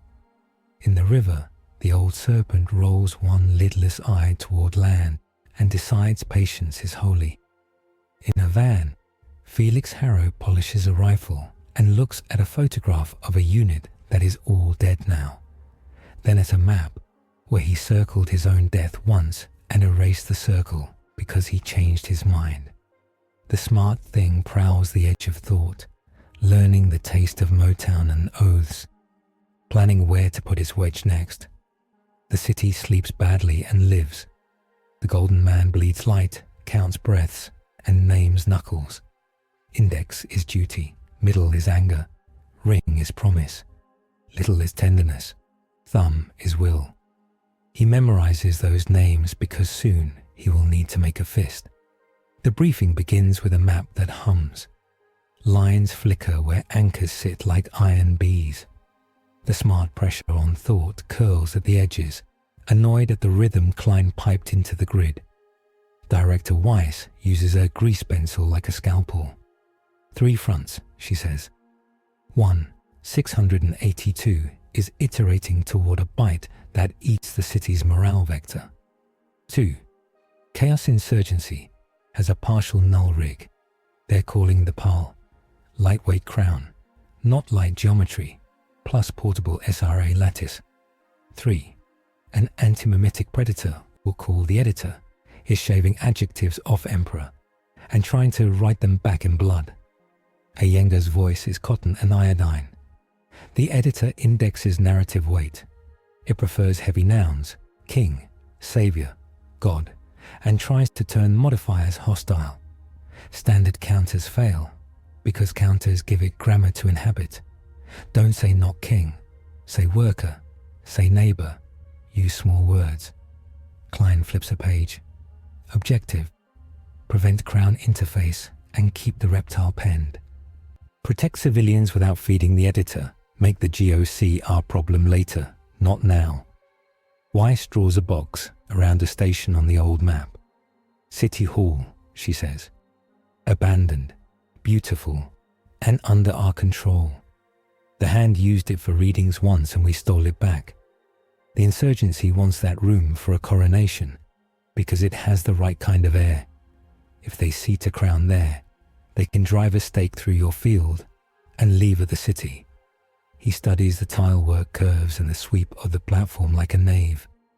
They want a church, he says. We break their liturgy. Expect pariah tech, Weiss adds. They'll try to combine a type blue field with a PAL. You can't tank a true blue. No one can. Even our saints shut off around them. He nods once. I will not tank it. I will cut ceremony. Klein leans in, tone level. If the crown touches you, you'll feel perfect for about a heartbeat. Then your will becomes a utility. It will offer you a clean empire without dissent or decay. That's the trap. He dusts his fingertips together. A blacksmith's habit before a delicate weld. My empire is messy by design, he says. Imperfection is how freedom breathes. They go in quiet. Epsilon 11. Clear ratways and forgotten staircases. The way priests wash hands before mass. Motown hum rides the anchors, softened to a heartbeat. The City Hall station reveals itself like a secret kept for love. Green glass tiles flowering under a vaulted ceiling. Brass rails still proud. A loop of track curving away into night. Someone has chalked a circle on the platform. Someone has placed the crown in a cradle of not light that casts a shadow brighter than it should be. Felix Harrow stands just outside the circle with 6 insurgents at his back, their rifles polite and pointed down, their eyes alert like rescued dogs who still sleep with one ear up. He wears no insignia, only a harness studded with black plates that drink sound. Welcome to the rehearsal, he says. You can end this scene easy. Wear the crown. Become efficient. The Emperor steps forward until the chalk kisses his boot. Efficient is a synonym for obedient when said by men who don't carry the weight, he answers. You want a quick world so you can live long enough to feel safe. Safety is not a god. It is a tool. Felix smiles like a man balancing on a wire. I want my people to see grandchildren without a god stepping on their block. You are a god by any metric that matters to widows. He gestures at the cradle. Put it on and lose the parts of you that need speeches. We'll give you a world you can lift without bleeding. Iyengar whispers in their ears. Do not let him name your hunger as a flaw. Keep small words close. The Emperor slides the lantern from Act 2 onto the tile behind him, as if laying a line to a ship. He takes 2 more steps. The pole whines, pleased to see ahead. Epsilon 11 spread. 2 on the arch, 2 by the stair. 3 in the dark on the far curve, where any smart thing would hide teeth. Felix flicks a ring on his harness. The air goes quietly heavy. The taste of a hospital corridor at 3 a.m. when a machine breathes for a body. Type blue field, small but real. The gold around the Emperor drops to half a glow. Anchors change key without grinding. They learn swing. He breathes and stays close to small things. Knuckles named, the smell of cleaning oil, the scratch of chalk. Last offer, Felix says, very gentle, very tired. Wear it, and I'll spend the rest of my life making sure you never regret it. You can't afford the price of my regret, he answers. The duel begins with an absence. Felix sweeps the crown across the chalk and makes a wedge, not in the air but in meaning. It slides toward the Emperor's title, aiming to pry. He does not parry in the same register. He steps beside it and puts 2 fingers to the cradle. This circle is not a church, he says. It is a room children drew. Practice ends. The wedge misses. The crown shivers and flattens into something almost visible. A skeletal halo that hates names. Felix is fast for a man who loves thought. He moves on the beat of a heartbeat. The insurgents dump mirrors from bags and break them in synchronized thumps, feeding a local labyrinth of misdirection. The type blue field snaps sharply. The Emperor's edges pinch again. Epsilon 11's contracts cut the air into zones where rifles still count.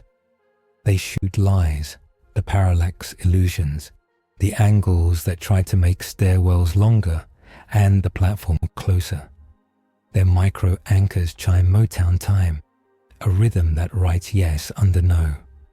The insurgents' mirrors crack into diamonds and then into dust. Felix closes with the crown held low like a shield. The Emperor respects the weapon and the man. He puts out his hand as if to accept a gift. At the last inch, he turns that acceptance into a bind. He grabs the cradle, not the circle, and controls the wrist through which meaning flows. He doesn't throw Felix. He guides him into the chalk. Felix is a soldier married to contingency. He lets go of the crown in one clean motion and takes a knife from nowhere. The rumor knife reborn after being taught manners once. It knows a new story now. Incision for betterment. He attacks the harness plates, not flesh, making sparks off plates that drunk words. The Emperor catches the knife on 2 fingers and rotates the blade into a harmless angle. The knife remembers being a letter opener and sulks. Felix kisses the pile with his fingertips and breaks the cradle. The crown wakes properly and opens like an eclipse at noon. The knot light flows. The tight blue field spikes. The anchors dim. The Emperor feels his lantern go silent behind him as the blue eats small lights first. His field compresses until it is a spine and a ring. The wound lands. It is not a cut. It is an inversion. The crown leans and makes oath feel like shackle in a square meter around his heart. The Emperor staggers as if someone swapped a map in the middle of a march. His breath hitches. The blue hum scrapes the gold thin, thin. He can't project outward without the bleach making his light read as tyranny. He locks his knees and examines the pain like a smith examines a crack. It is a channel through which his own vows leak. If he pushes, he will drain duty into a crown that wants to drink it and spit back efficiency. He shifts tactics. He stops being banner. He becomes anvil. Felix sees the moment his foe chooses to bleed inward and smiles because men who choose to bleed are men he understands. He presses the crown toward that living breach as if seating a bearing. Epsilon 11 can't shoot crown without inviting a city-shaped scream. They shoot harness joints instead. The plates stutter. The blue drops a hair. The editor tries a jab at the word mercy. He names Knuckles again, and the jab glances. He reaches across his own wound and touches Felix's shoulder with a hand that shakes, because the blue insists that shaking means failing. He refuses that definition and gifts the hand steadiness from the memory of teaching a boy to plane a plank until the tool sings. "You are not wrong to want grandchildren," he says low. You are wrong to buy them by making every choice one man's choice forever. Felix's eyes flicker. The crown hum lowers because it hears an old pressure it cannot pass, the tone of command that isn't hunger. For a heartbeat, Felix becomes a captain in a decent army again, not a man who took a shortcut around grief. The heartbeat cost the Emperor a guttering. The wound widens a fraction as the crown tries to eat that moment of persuasion and turn it into leverage. The insurgent on the arch panics and fires. Romero tackles 2 foxes out of an imaginary line. The round goes wide and strikes a tile. The tile remembers it is beautiful and dies with dignity. The crown flares, hungry for panic. The Emperor does not permit panic to be pork. He clamps down on the feeling, lets it scorch his palate, and swallows without feeding. Felix regathers. "You're good," he says, half admiration, half warning. "But you are alone." "No," the Emperor says. The station answers. It answers not with angels, but with a utility long enough to be holy. A bell rings 3 times somewhere that does not line up with speakers. It rings in the bones of the anchors. It rings in GOC satellites that remember etiquette. It rings in the O5 letter in Weiss's pocket. The sound is not a command. It is a policy. This world has rules and you are in a room that remembers them. It grants him a breath. The blue drops a notch. The crown hesitates, not from fear, but from committee. Weiss's eyes prick. Site 01 just invoked a protocol I don't have names for, she says, brittle. It isn't a weapon. It's an invitation that can't be ignored. He spends the breath. He doesn't smash the crown. He doesn't preach. He cups it as if it were a baby skull and pushes it away from his chest by naming it correctly. "You are a ring for tools," he says softly. "You sit on shelves until needed. You do not sit on kings." The crown dims, furious. Felix yanks it back and the knot light nicks his palm, drawing a line of absence that bleeds like missing time. He grins through pain because men who change plans while bleeding are either fools or leaders, and he knows which he is today. "Fall back," he orders. His people obey into a door that wasn't a door, using the station's beauty as a hinge. He follows last, of course, because leaders do. He leaves a gift, a grenade that weighs like a book. Romero kicks it into the chalk circle, and the blast becomes a question mark, and then a period that only breaks mirrors. The station exhales. The Emperor remains kneeling, because kneeling is the least dishonest posture for a man holding in his own vows. He looks down at his sternum, where light leaks in threads like spun sugar melting in rain. He pinches 2 fingers into the seam and twists, not closing it, but making its edge smooth so it will not tear on everything it touches. He breathes. He nods once. He stands. It takes him a second. Codex note. Partial null crown interfaced with type blue field. In anchor-saturated space, inverts a local semantic valence of oath binding. Injury manifests as ontic leak at vow emanation locus. Mitigation via humility posture and roll correction. Reduced crown leverage by 61%.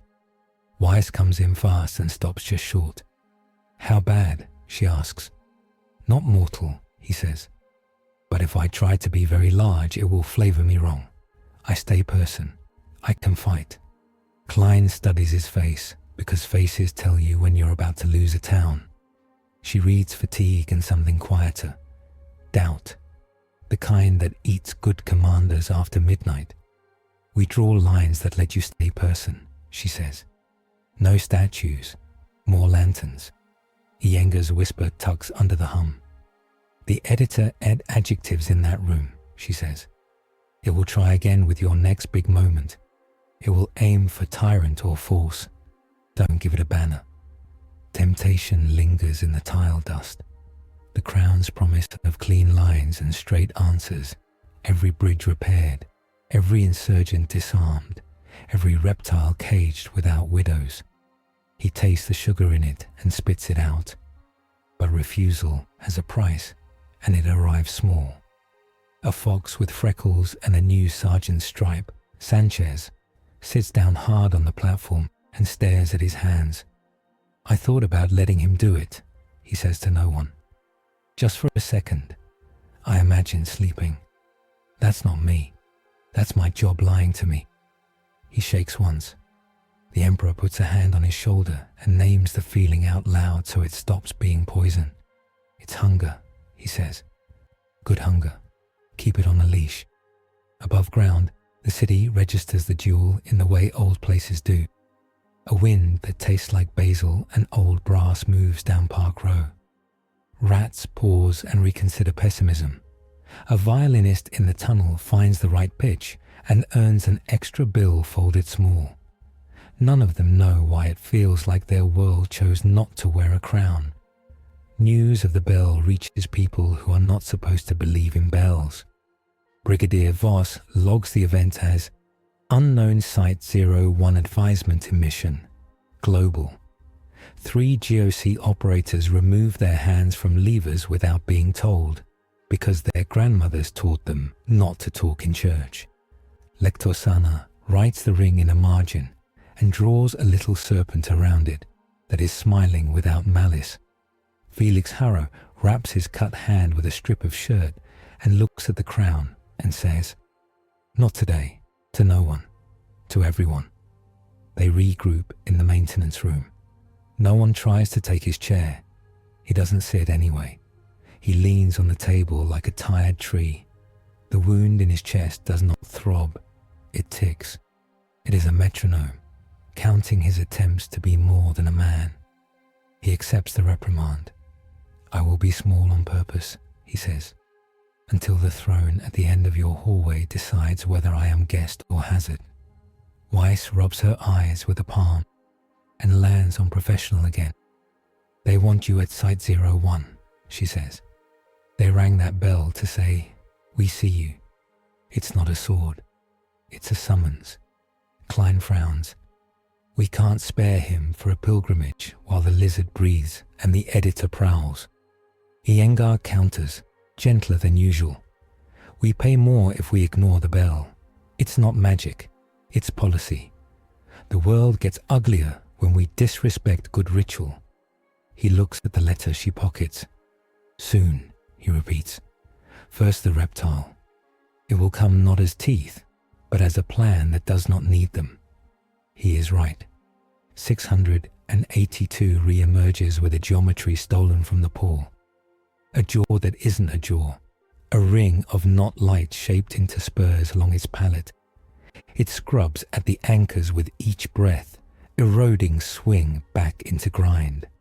It knows the blue is no longer in play here. It builds a crown for itself. News 7 stands where the tunnel narrows to a throat. They do not take trophies. They take range cards and faith in math. Bryn arranges munitions like an abacus and prays a small prayer in a language with no gods. Epsilon 11 threads a net that doesn't close, because closing nets feed reptiles ideas about how to escape. Klein scrounges firefighters, transit cops, a chef who knows where doors really are.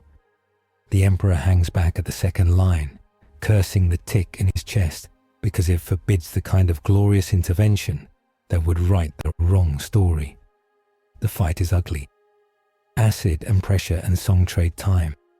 682 bites a hole into the anchor field with its new spurs and shoves its face through. The net flexes. The Emperor lets the lantern lead his hand instead of his title. He catches the reptile's eye and does not dominate. He invites. He offers it a memory that is not his, something stolen fair, the feel of sun on scales without hunger. Warmth for warmth's sake. It flinches because the plan suddenly has to include joy, and it isn't built for that. The flinch buys Hammer down seconds to flood its jaw with the bath that discourages adaptation. The editor presses, irritated by the lantern's small truth. It tries to rebrand joy as lure. The Emperor does not fight the label. He keeps counting breaths, keeps naming knuckles, keeps stepping one line closer when Bryn barks 2, and one line back when Romero says down. He is a man in a line now, not a banner. The editor hates lines that don't write poetry. 682 leaves, not because it is beaten, but because it has enough notes. It slides back, severs the adaptation spurs with a bite of its own, and swallows them because it eats everything it makes sooner or later. It rumbles something like, "See you," without anthropomorphizing. The net sags, then holds. The anchors drop into lullaby and stay there. The city doesn't cheer because the city isn't a movie. It goes back to its errands, which is applause. Klein checks casualties and makes phone calls that sound like weather reports with more names than usual. Weiss closes her eyes for 5 seconds and wastes none of them on hope. Iyengar writes a sentence on a card and slides it across the table. "We need to move you to the bell." He watches the lantern not flicker and nods. "I go," he says, "but I will not travel as a parade." "Good," Weiss says, and almost smiles. "We'll move like a prayer between rooms." He takes 3 steps and stops because temptation returns, tailored properly this time. Not the crown, not the shortcut. It arrives in a whisper from a vent, a voice that uses his own cadence to sell him on an idea he almost loves. Make the anchors yours. Change the key forever. Build a grid that sings your name so softly no one notices it's always there. Make mercy mandatory. Save everyone from their taste for knives. You won't become a tyrant. You will become law. He sways just a fraction, because the idea is an old ache. He has been law before and watched good men break against him anyway. He tastes iron. He tastes terror. He tastes a chair that eats. "No," he says to the whisper, but not triumphantly. He says it like a father says no to his favorite child. The whisper takes a piece of him with it when it goes. A tiny sliver of desire filed under someday that will never come. The price shows up in collateral because the bill always comes in pairs. Lector Sana limps into the room with a cut along her ribs, shirt sticking. "We closed the door on our own hand," she reports wry. "Cost of traffic." The Emperor steps forward and offers a palm, gentle. She refuses with a tilt of chin.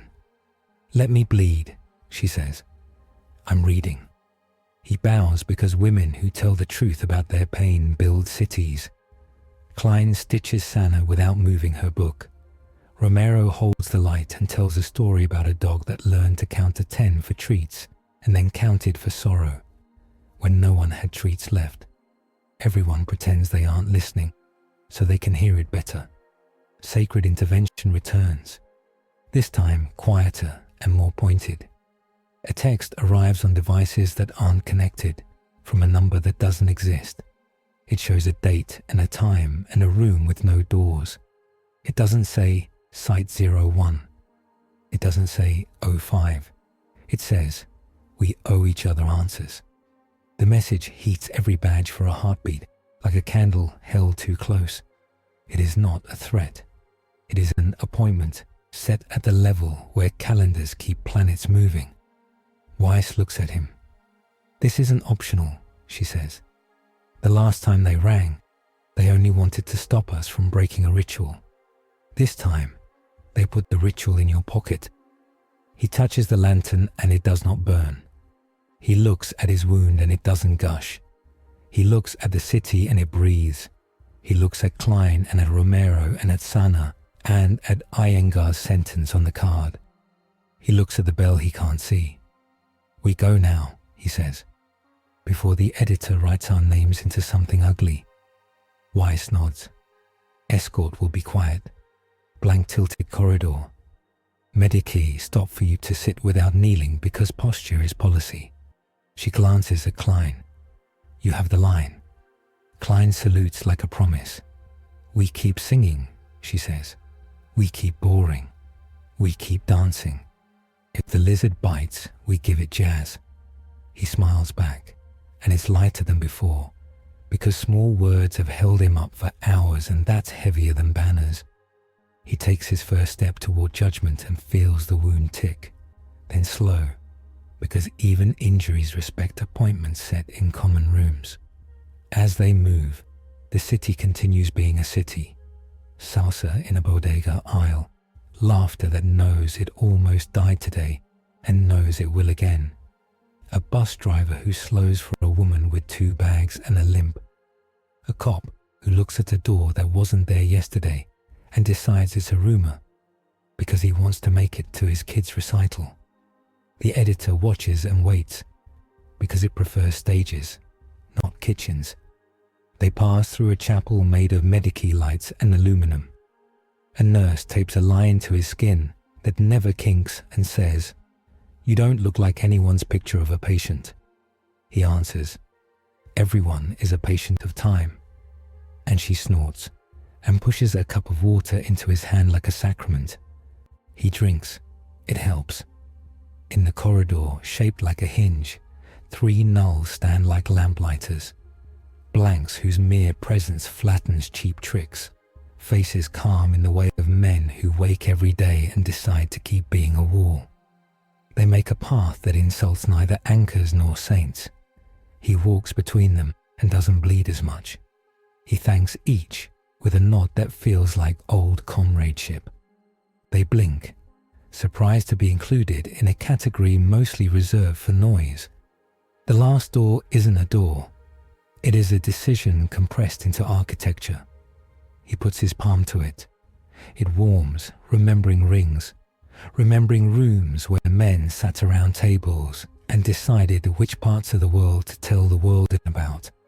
His palm doesn't press. His consent does. The wall folds inward like a polite book, making space for a reader. Behind him, Klein posts a guard who drafts new range cards on a napkin, because war follows where important people gather, and she likes her people to have something to do that isn't worrying. Weiss straightens her jacket.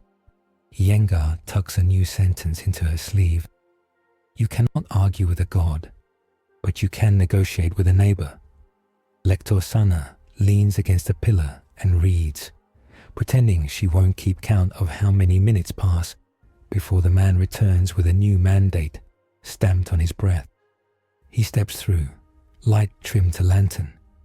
The wound in his chest ticks once, twice, then quiets for the length of a question. He faces the supreme authority of a world that hates crowns and loves seals. He does not bow deeply, he bows appropriately. He is still emperor enough to know the difference and man enough to find that funny. Outside, at the margin of the map, the reptile turns in its sleep and dreams of a jaw that fits a star. The editor rehearses adjectives for later: false, tyrant, foreign, father, testing them on the tongue like knives. The GOC holds arc low, beams thin and humming with decent caution. The anchors hum Motown for another hour before the DJ changes the record. The golden man disappears into the room without doors, carrying the sound of the bell and the taste of small words. The city keeps breathing. The line holds. The story waits for a judgment that won't be simple and shouldn't be. They move like a prayer between rooms. The escort is small and exact. 2 blanks in matte armor whose presence makes cheap miracles forget themselves.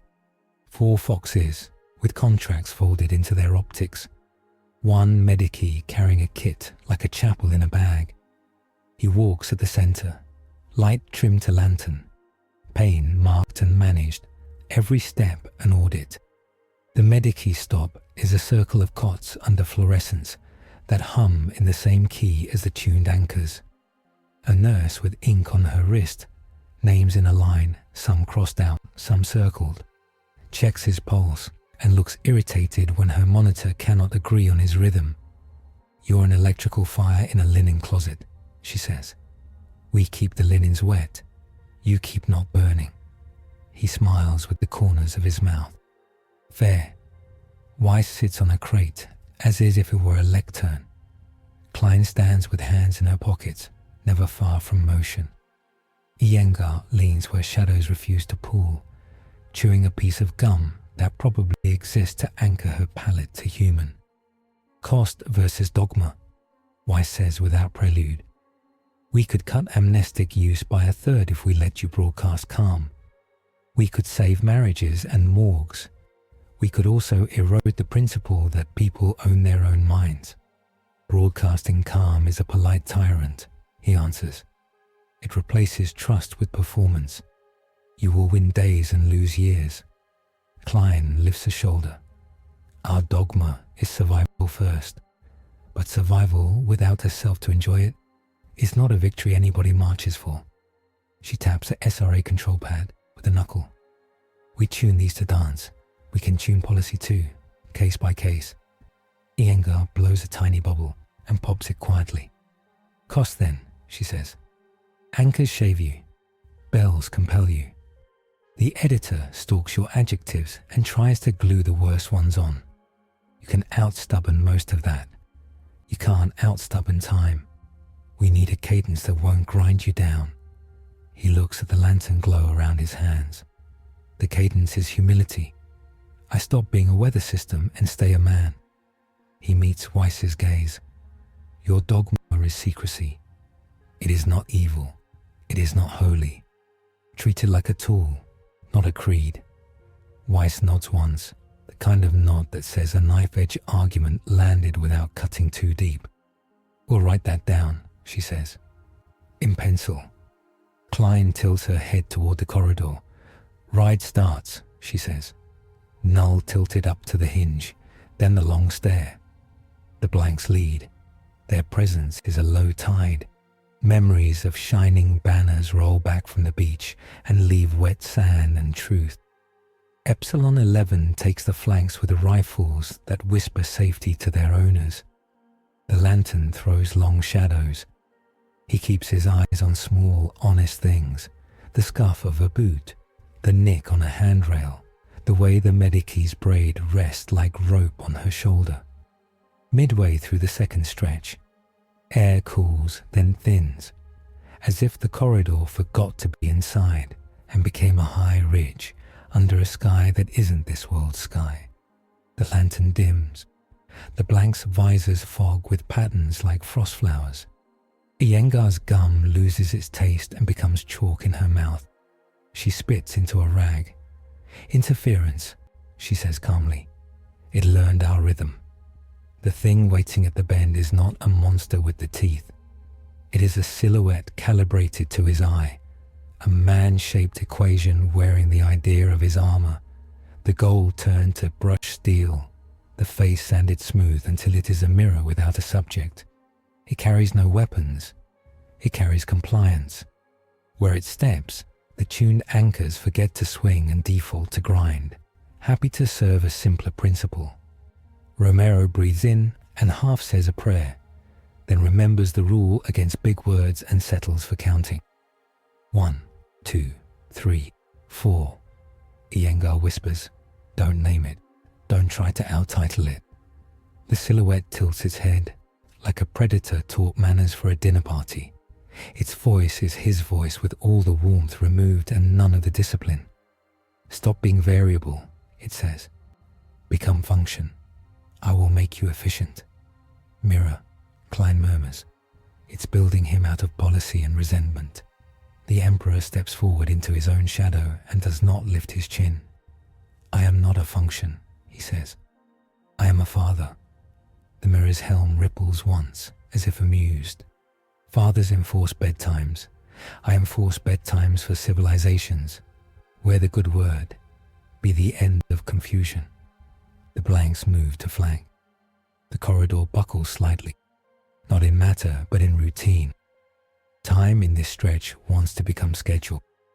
The mirror raises a hand. No beam, no blast, a pressure. The pressure invites him to step into the groove carved by a million small concessions. Shave an edge here, flatten a curve there. Adjust his song, so the anchors never have to change theirs. It feels like relief. It feels like ending. He hates endings that aren't earned. He breathes through his nose, slow. He names his knuckles again, peasants of his hand. Index, duty, middle, anger. Ring, promise. Little, tenderness. Thumb, will. He lets tenderness lead. People do not fit, he says softly. They grow. Your plan kills growth to keep furniture arranged. The mirror doesn't bristle. It recalculates. Your plan tolerates suffering to perform virtue. It steps, and the corridor wants to become a policy document. Words like oversight, expediency, acceptable loss drift like incense. The editor rides behind it, delighted to find a stage. He doesn't preach. He sets the lantern down on a line in the floor where janitors once stopped to sip coffee, and he shares coffee in his mind. Bitter, hot, earned. The corridor hiccups. The policy smell falters in the presence of something without a footnote. The blanks take that hiccup as a cue, not to shoot, but to stand with a kind of stubborn vacancy that gives predators nothing to catch. Yengar writes a sentence in the air with her finger and doesn't let him see it. The mirror tries a different angle. It gestures, and the tuned anchors in this stretch sink down to a marching beat. No swing, no sway. You like marches, it says. Let me make you the march. Its hand lowers toward his sternum, where the crown wound ticks. He shifts weight and slides sideways like a man stepping out of a salute to tend a crying child. The gesture breaks the geometry without breaking posture. Marches have rests, he says. You left rest out. The mirror's fingers crook. The tick in his chest stutters, as if someone tapped the metronome. He feels himself wanting to give the wound what it wants. A fixed rhythm to plug into, a clean line to close over. It would feel like healing. It would be a leash. A bell rings once, not loud. It rings inside bones and policy and the editor's teeth. The sound is the opposite of a sermon. It is a rule observed. The mirror's head snaps toward the origin. There is no origin. The corridor, which has become a doctrine in metal and air, remembers it is a hallway. The sign is unmistakable. Reach the throne. The mirror lifts a hand in salute that is almost respectful. We will complete this conversation, it says. At altitude. It steps backward into a piece of wall that furls around it like a permission it wrote itself. The wall becomes wall again. The blanks let out breath without admitting they were holding it. Romero wipes his palms on his thighs and finds them dry. The fear went somewhere else and chewed on something smaller than him. Iyengar puts the invisible sentence back into her pocket. The Medici checks the Emperor's pupils and does not flinch when his aren't quite pupils today. He picks up the lantern. We keep moving, he says. The enemy prefers stages. We're going to a room with rules. Reach the throne, Weiss repeats. Distaste wrapped around respect. I hate that phrase. We go. The long stair is not stairs. It is a sequence of permissions. They walk through rooms where clocks do not tick because they have nothing to measure. Through a gallery of seashells and formulas pinned like beetles. Through a freight elevator with no buttons, only a lever labeled trust. Klein pulls it down and the box rises with the heavy grace of machinery that means well. Pageantry arrives with quiet. The fortress world is not a globe hung in stars. It is a world folded into architecture, a planet's worth of caution and cathedral crammed into a volume that pretends to be a complex. Towers pierce a ceiling that is not sky but law. Bridges run between them, not swaying, bearing the traffic of people who should not exist in the same story and yet do. Everything is stone and steel and glass that learned humility. Lines of light crawl along ribs, like careful fire. Guards stand at the base of the most serious tower. They are not soldiers in the way soldiers on streets are soldiers. They are the last argument a civilization makes. Their armor is plain and awful. Their eyes are tired in the way of men who have outlived their first certainty and keep working anyway. They carry SRAs at their hips like swords, and their presence is a comfort if you've ever loved reality more than spectacle. Blanks, bezels, warders. Names depend on which memo you read. They don't bow to him. He doesn't expect them to. They recognize one another as professionals in different uniforms. A woman with a tablet steps forward. Not quite a priest, not quite a sergeant. Her badge is a seal without a seal. "Welcome," she says. "This is the aniconic seat. The council will speak without speaking. Please keep your lighted lantern."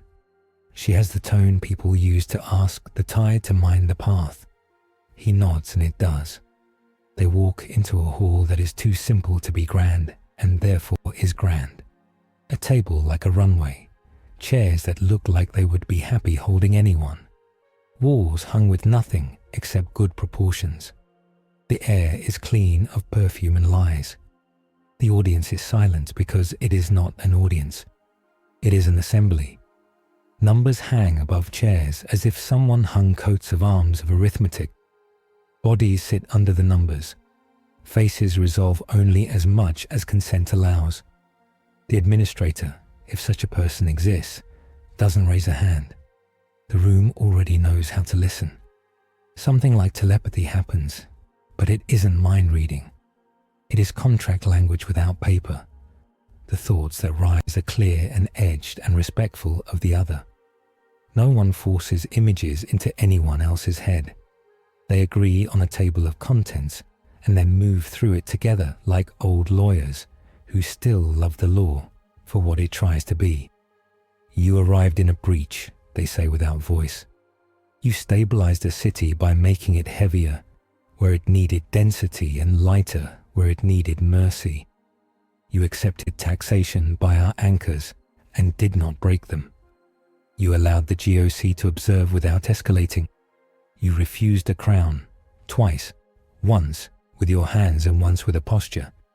You drew insurgents into talking like officers again.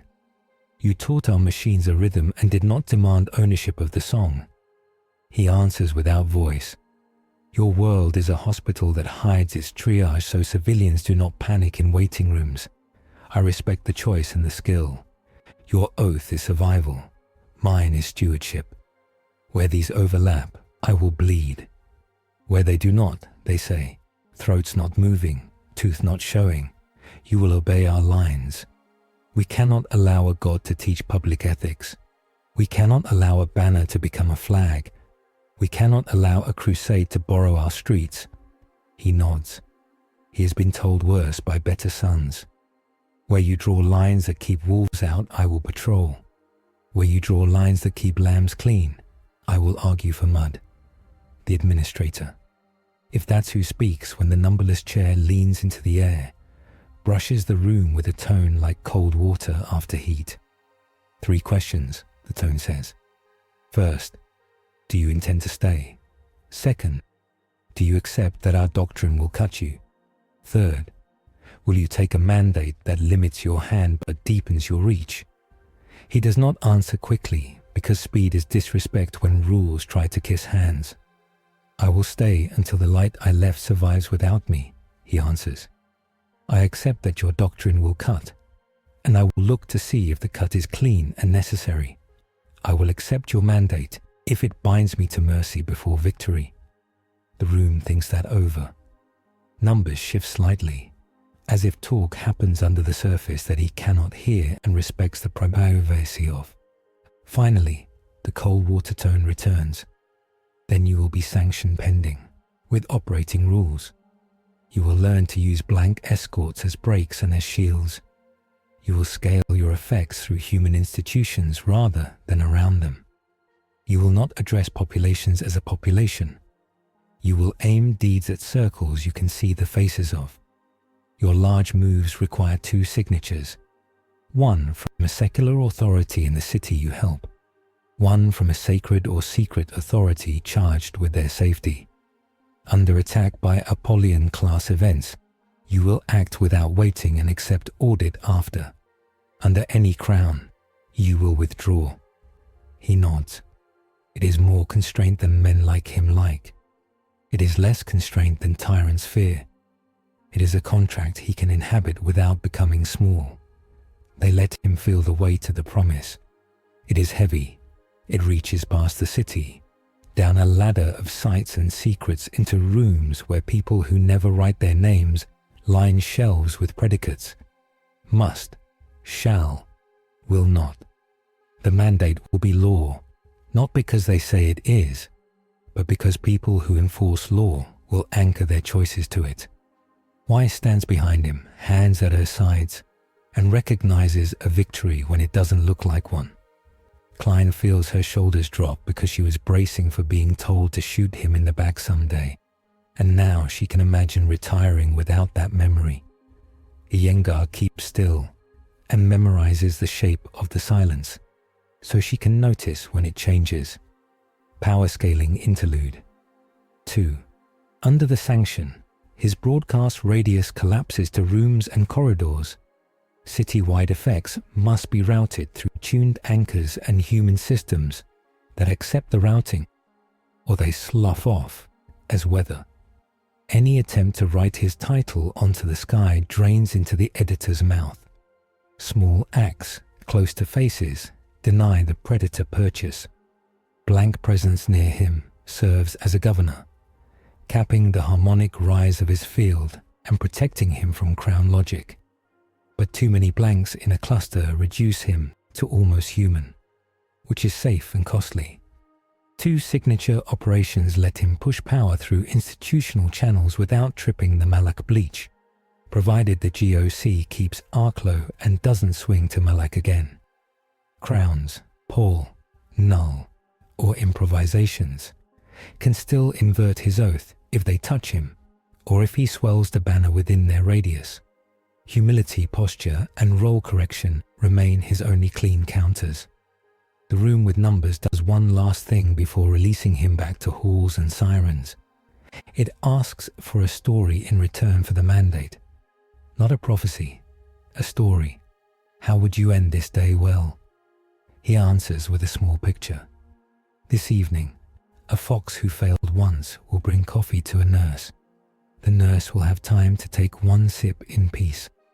The sip will taste like a respite that isn't stolen from anyone. The fox will go back to a line with steadier hands. The nurse will decide to sleep after her shift because someone else is holding the city for an hour. The editor will find nothing to eat in that. The reptile will notice fewer vibrations of panic and decide not to climb a certain stair. The insurgent will put the crown in a bag and frown at it and not touch it. That is how we end days well. Numbers shift again, something like approval, thin as light under a door. The cold water tone softens. Go, it says. Reach the streets, reach the stairwells, reach the small rooms, reach the throne again if you must, later with a new question. He bows appropriately. He turns. The guards nod once, businesslike. The tablet woman smiles because she gets to check a box. That means we did not ruin this. And those boxes are rare. The corridor breathes like a man who survived a choke. The long stare becomes permission in reverse. They descend not as a parade, but as a team that learned something and will test it immediately. The blanks resume their low tide. The fox's rifles go back to whispering. Iyengar rolls her gum into a neat square of paper, because rituals, close circles. Weiss falls into step with him. Cost, she says. You accepted a leash. He drawls, amused. You accepted a leash to attach it to. Klein grins with half her mouth. Dogma, she says. We agreed to update it. Iyengar flicks him a glance. You're more dangerous now because you agreed to be smaller, she says. I like that. They pass through the Medicaid chapel. The nurse with the names on her wrist looks up and sees nothing but men and women moving with purpose, and a lantern that makes the fluorescence less lonely. She nods once. He nods back. His wound ticks and then settles into a background metronome that keeps time with Motown for a bar and a half. At the base of the last permission, a message waits chalked on concrete. Child high. Thank you, whoever you are, but don't get too big. The letters are shaky, the spacing chaotic. He crouches, reads it like scripture, and laughs softly. Wise counsel, he says. He does not touch the chalk. He lets it be the last word before the next fight. The city wakes Mina. The rhythm in the anchors holds, but the editor learns syncopation and hides in headlines. Traffic alerts call him foreign. Anonymous posts insist kings always arrive hungry. The reptile's wake swells under sewer gratings, pushing oily water up into gutters as if the streets are sweating. The crown rides in a backpack and hums through canvas like a fly in a jar. He stands with Weiss and Klein at the table that never grows. 3 fronts again, Klein says, circling with her pen. Mimetic storm trending ugly. 682 probing northern tunnels. Insurgency moving the pile toward a place with ceremony. Looks like the Oculus hub. She doesn't add the rest. Thousands of civilians. A ceiling shaped like prayer. Weiss rests a finger on the map. We do this under sanction, she says. We're the adults in the room now. You don't move big unless we sign it. He nods. Signatures. Klein signs first. Pen leaving a short, hard line over the operation name they chose with an eye to human morale. Lantern Covenant. Weiss signs second. A small, elegant mark that has stopped wars and started some because that was the cost. He places his hand over both lines. The lantern tightens to a ring and then breathes. Operating rules hold. Weiss says aloud for the record the room itself becomes. No broadcast calm, no population address, localized effect only, through tuned anchors. Blank escort at 6 meters. Apollyon exception if we're dying.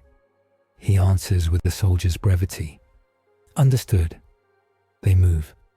The blanks take their places to his left and right, low tide smoothing the way. Epsilon 11 rides the flanks. Motown hum drops into a ferry horn cadence as they enter the transit hub. Then it shifts to the clatter of a Q train. Careful speed made music. Civilians bunch and part around them like schooling fish around a slow whale. The Oculus gleams overhead, ribs catching late sun.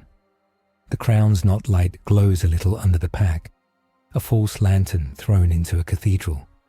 Felix Harrow stands on the white floor, face naked now, scarred hand unbandaged, the cut across his palm still an absence. He cradles the pole like a captain holds a bad order until a better one arrives. You won't get this building, the Emperor says, voice even. It belongs to grief and travelers. Felix's smile is real and tired. We never get buildings, he says. We get choices other people won't make.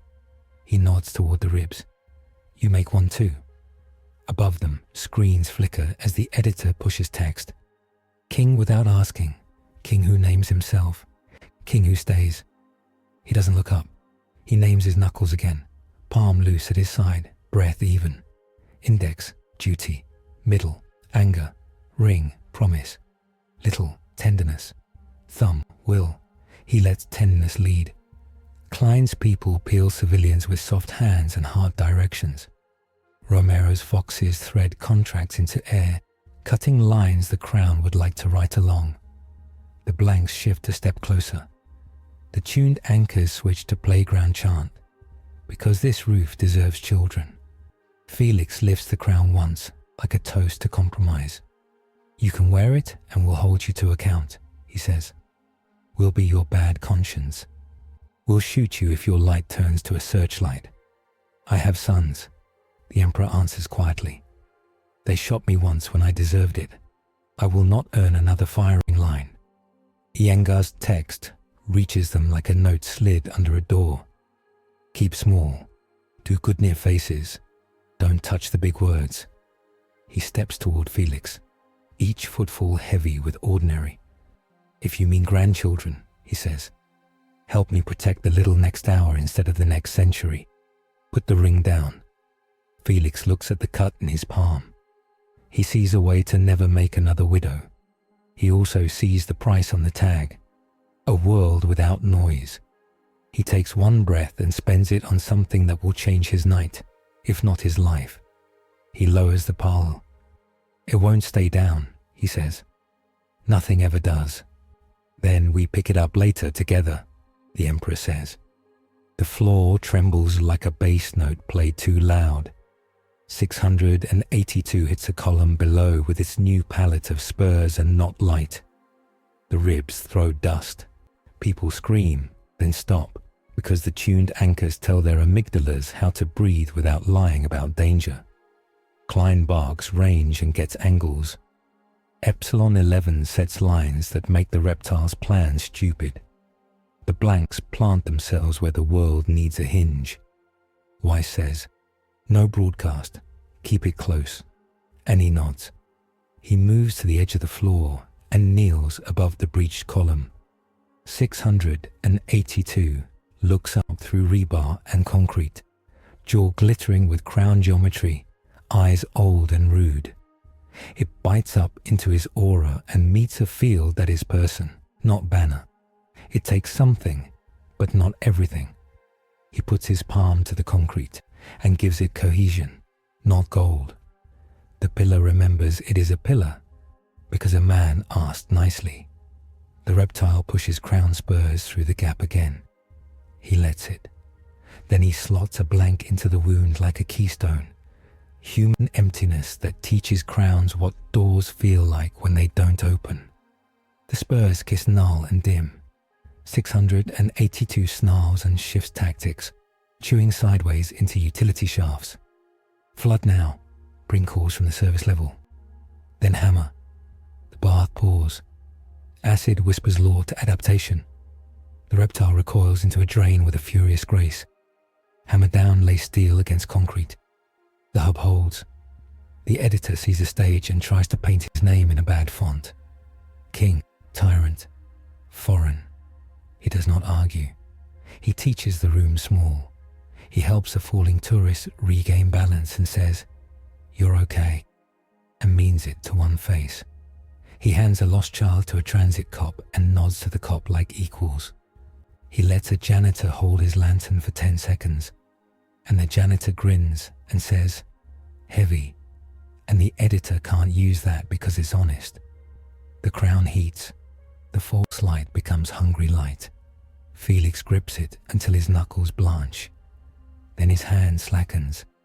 He looks at the man kneeling on architecture and at the woman with names on her wrist who hasn't left her post since the sirens began, and at the way the blanks stand like lampposts in a snowstorm. He unwraps the strip from his palm and presses it into the crown as if feeding it a piece of his certainty. It dims, surprised.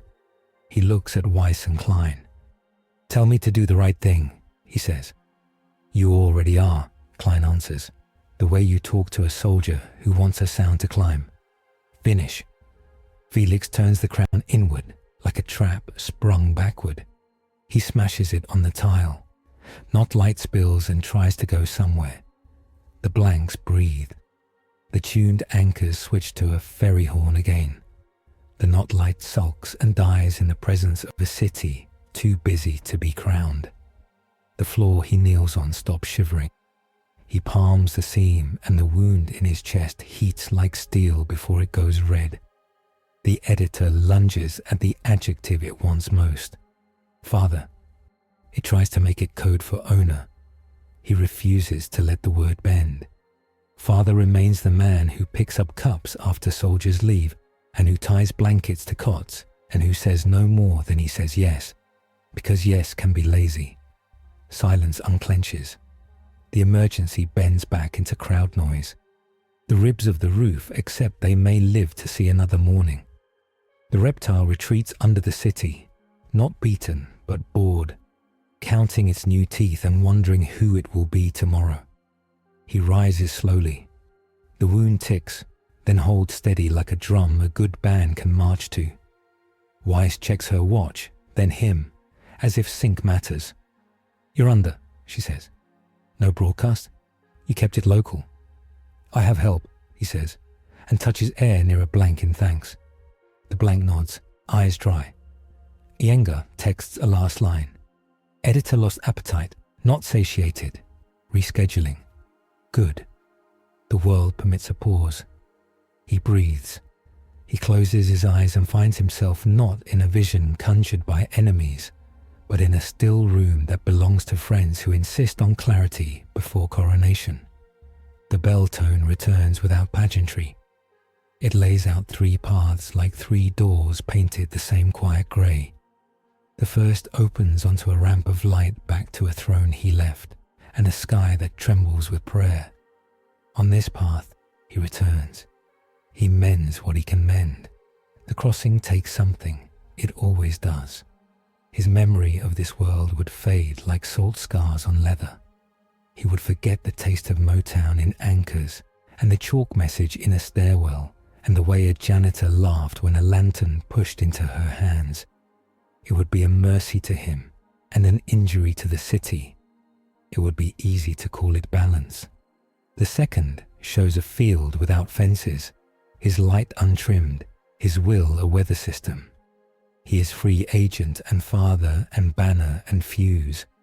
He would save many in a sweep and teach the rest to love a strong son.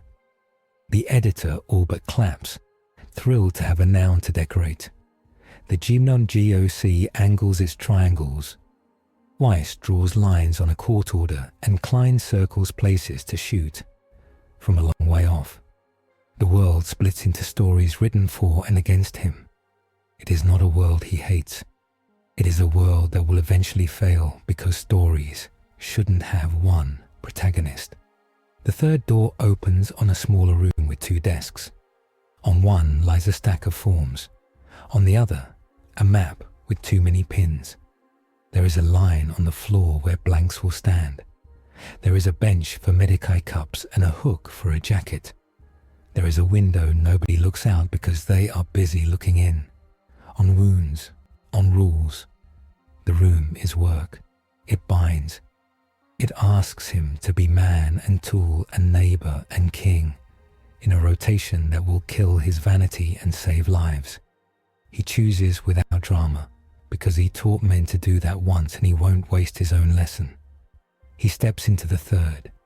His light tightens to the lantern that everyone in the room can pick up and pass without burning. On his breastplate, the aquiline memory that is his old emblem folds into a triskelion of containment. 3 inward arrows harnessed to a quiet sun. It is ugly and perfect. He returns to the hub with the choice already made. Sanctioned, Weiss says, not as victory, not as defeat, as confirmation. Klein salutes, palm a steady blade. 2 signatures, blank bracket, small deeds first. Will keep you honest.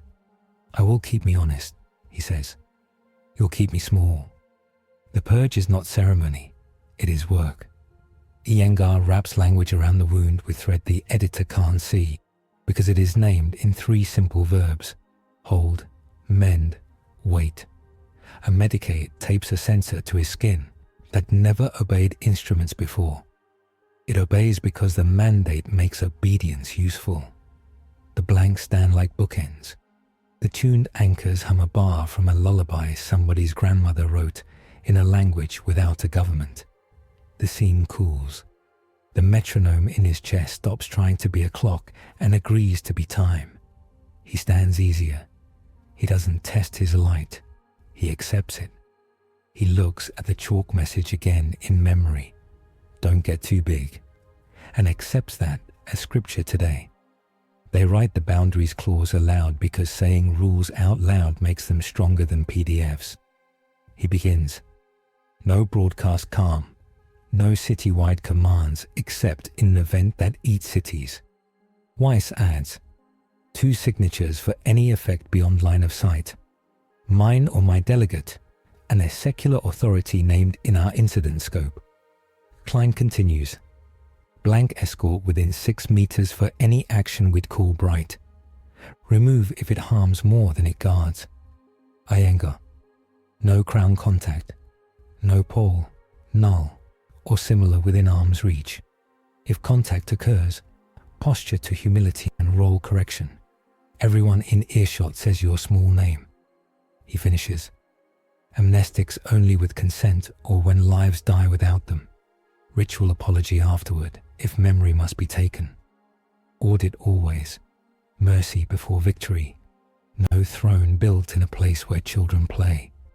Voss arrives at the edge of the crowd because the GOC watches stages and kitchens both. She hears the clause and nods once, a professional tipping her hat to a new SOP. We keep Ark low, she says. We keep the head on. If Malak must sing, we will give you warning long enough for you to kneel. Thank you, he says. They do not shake hands because sometimes shaking implies contract, and their contracts are already pinned to satellites and oaths. Felix Harrow stands with the broken crown in a bag. He catches Weiss's eye and tosses the bag toward her like trash.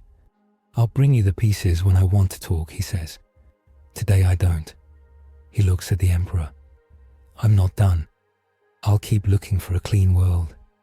But I won't try to make yours neat with a ring. You will make it kinder with small choices, the Emperor says. That counts. Felix laughs once, a bark he didn't mean to trust anyone with.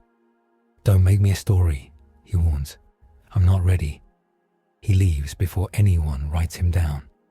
He walks with Klein to a stairwell that smells like wet wool and relief.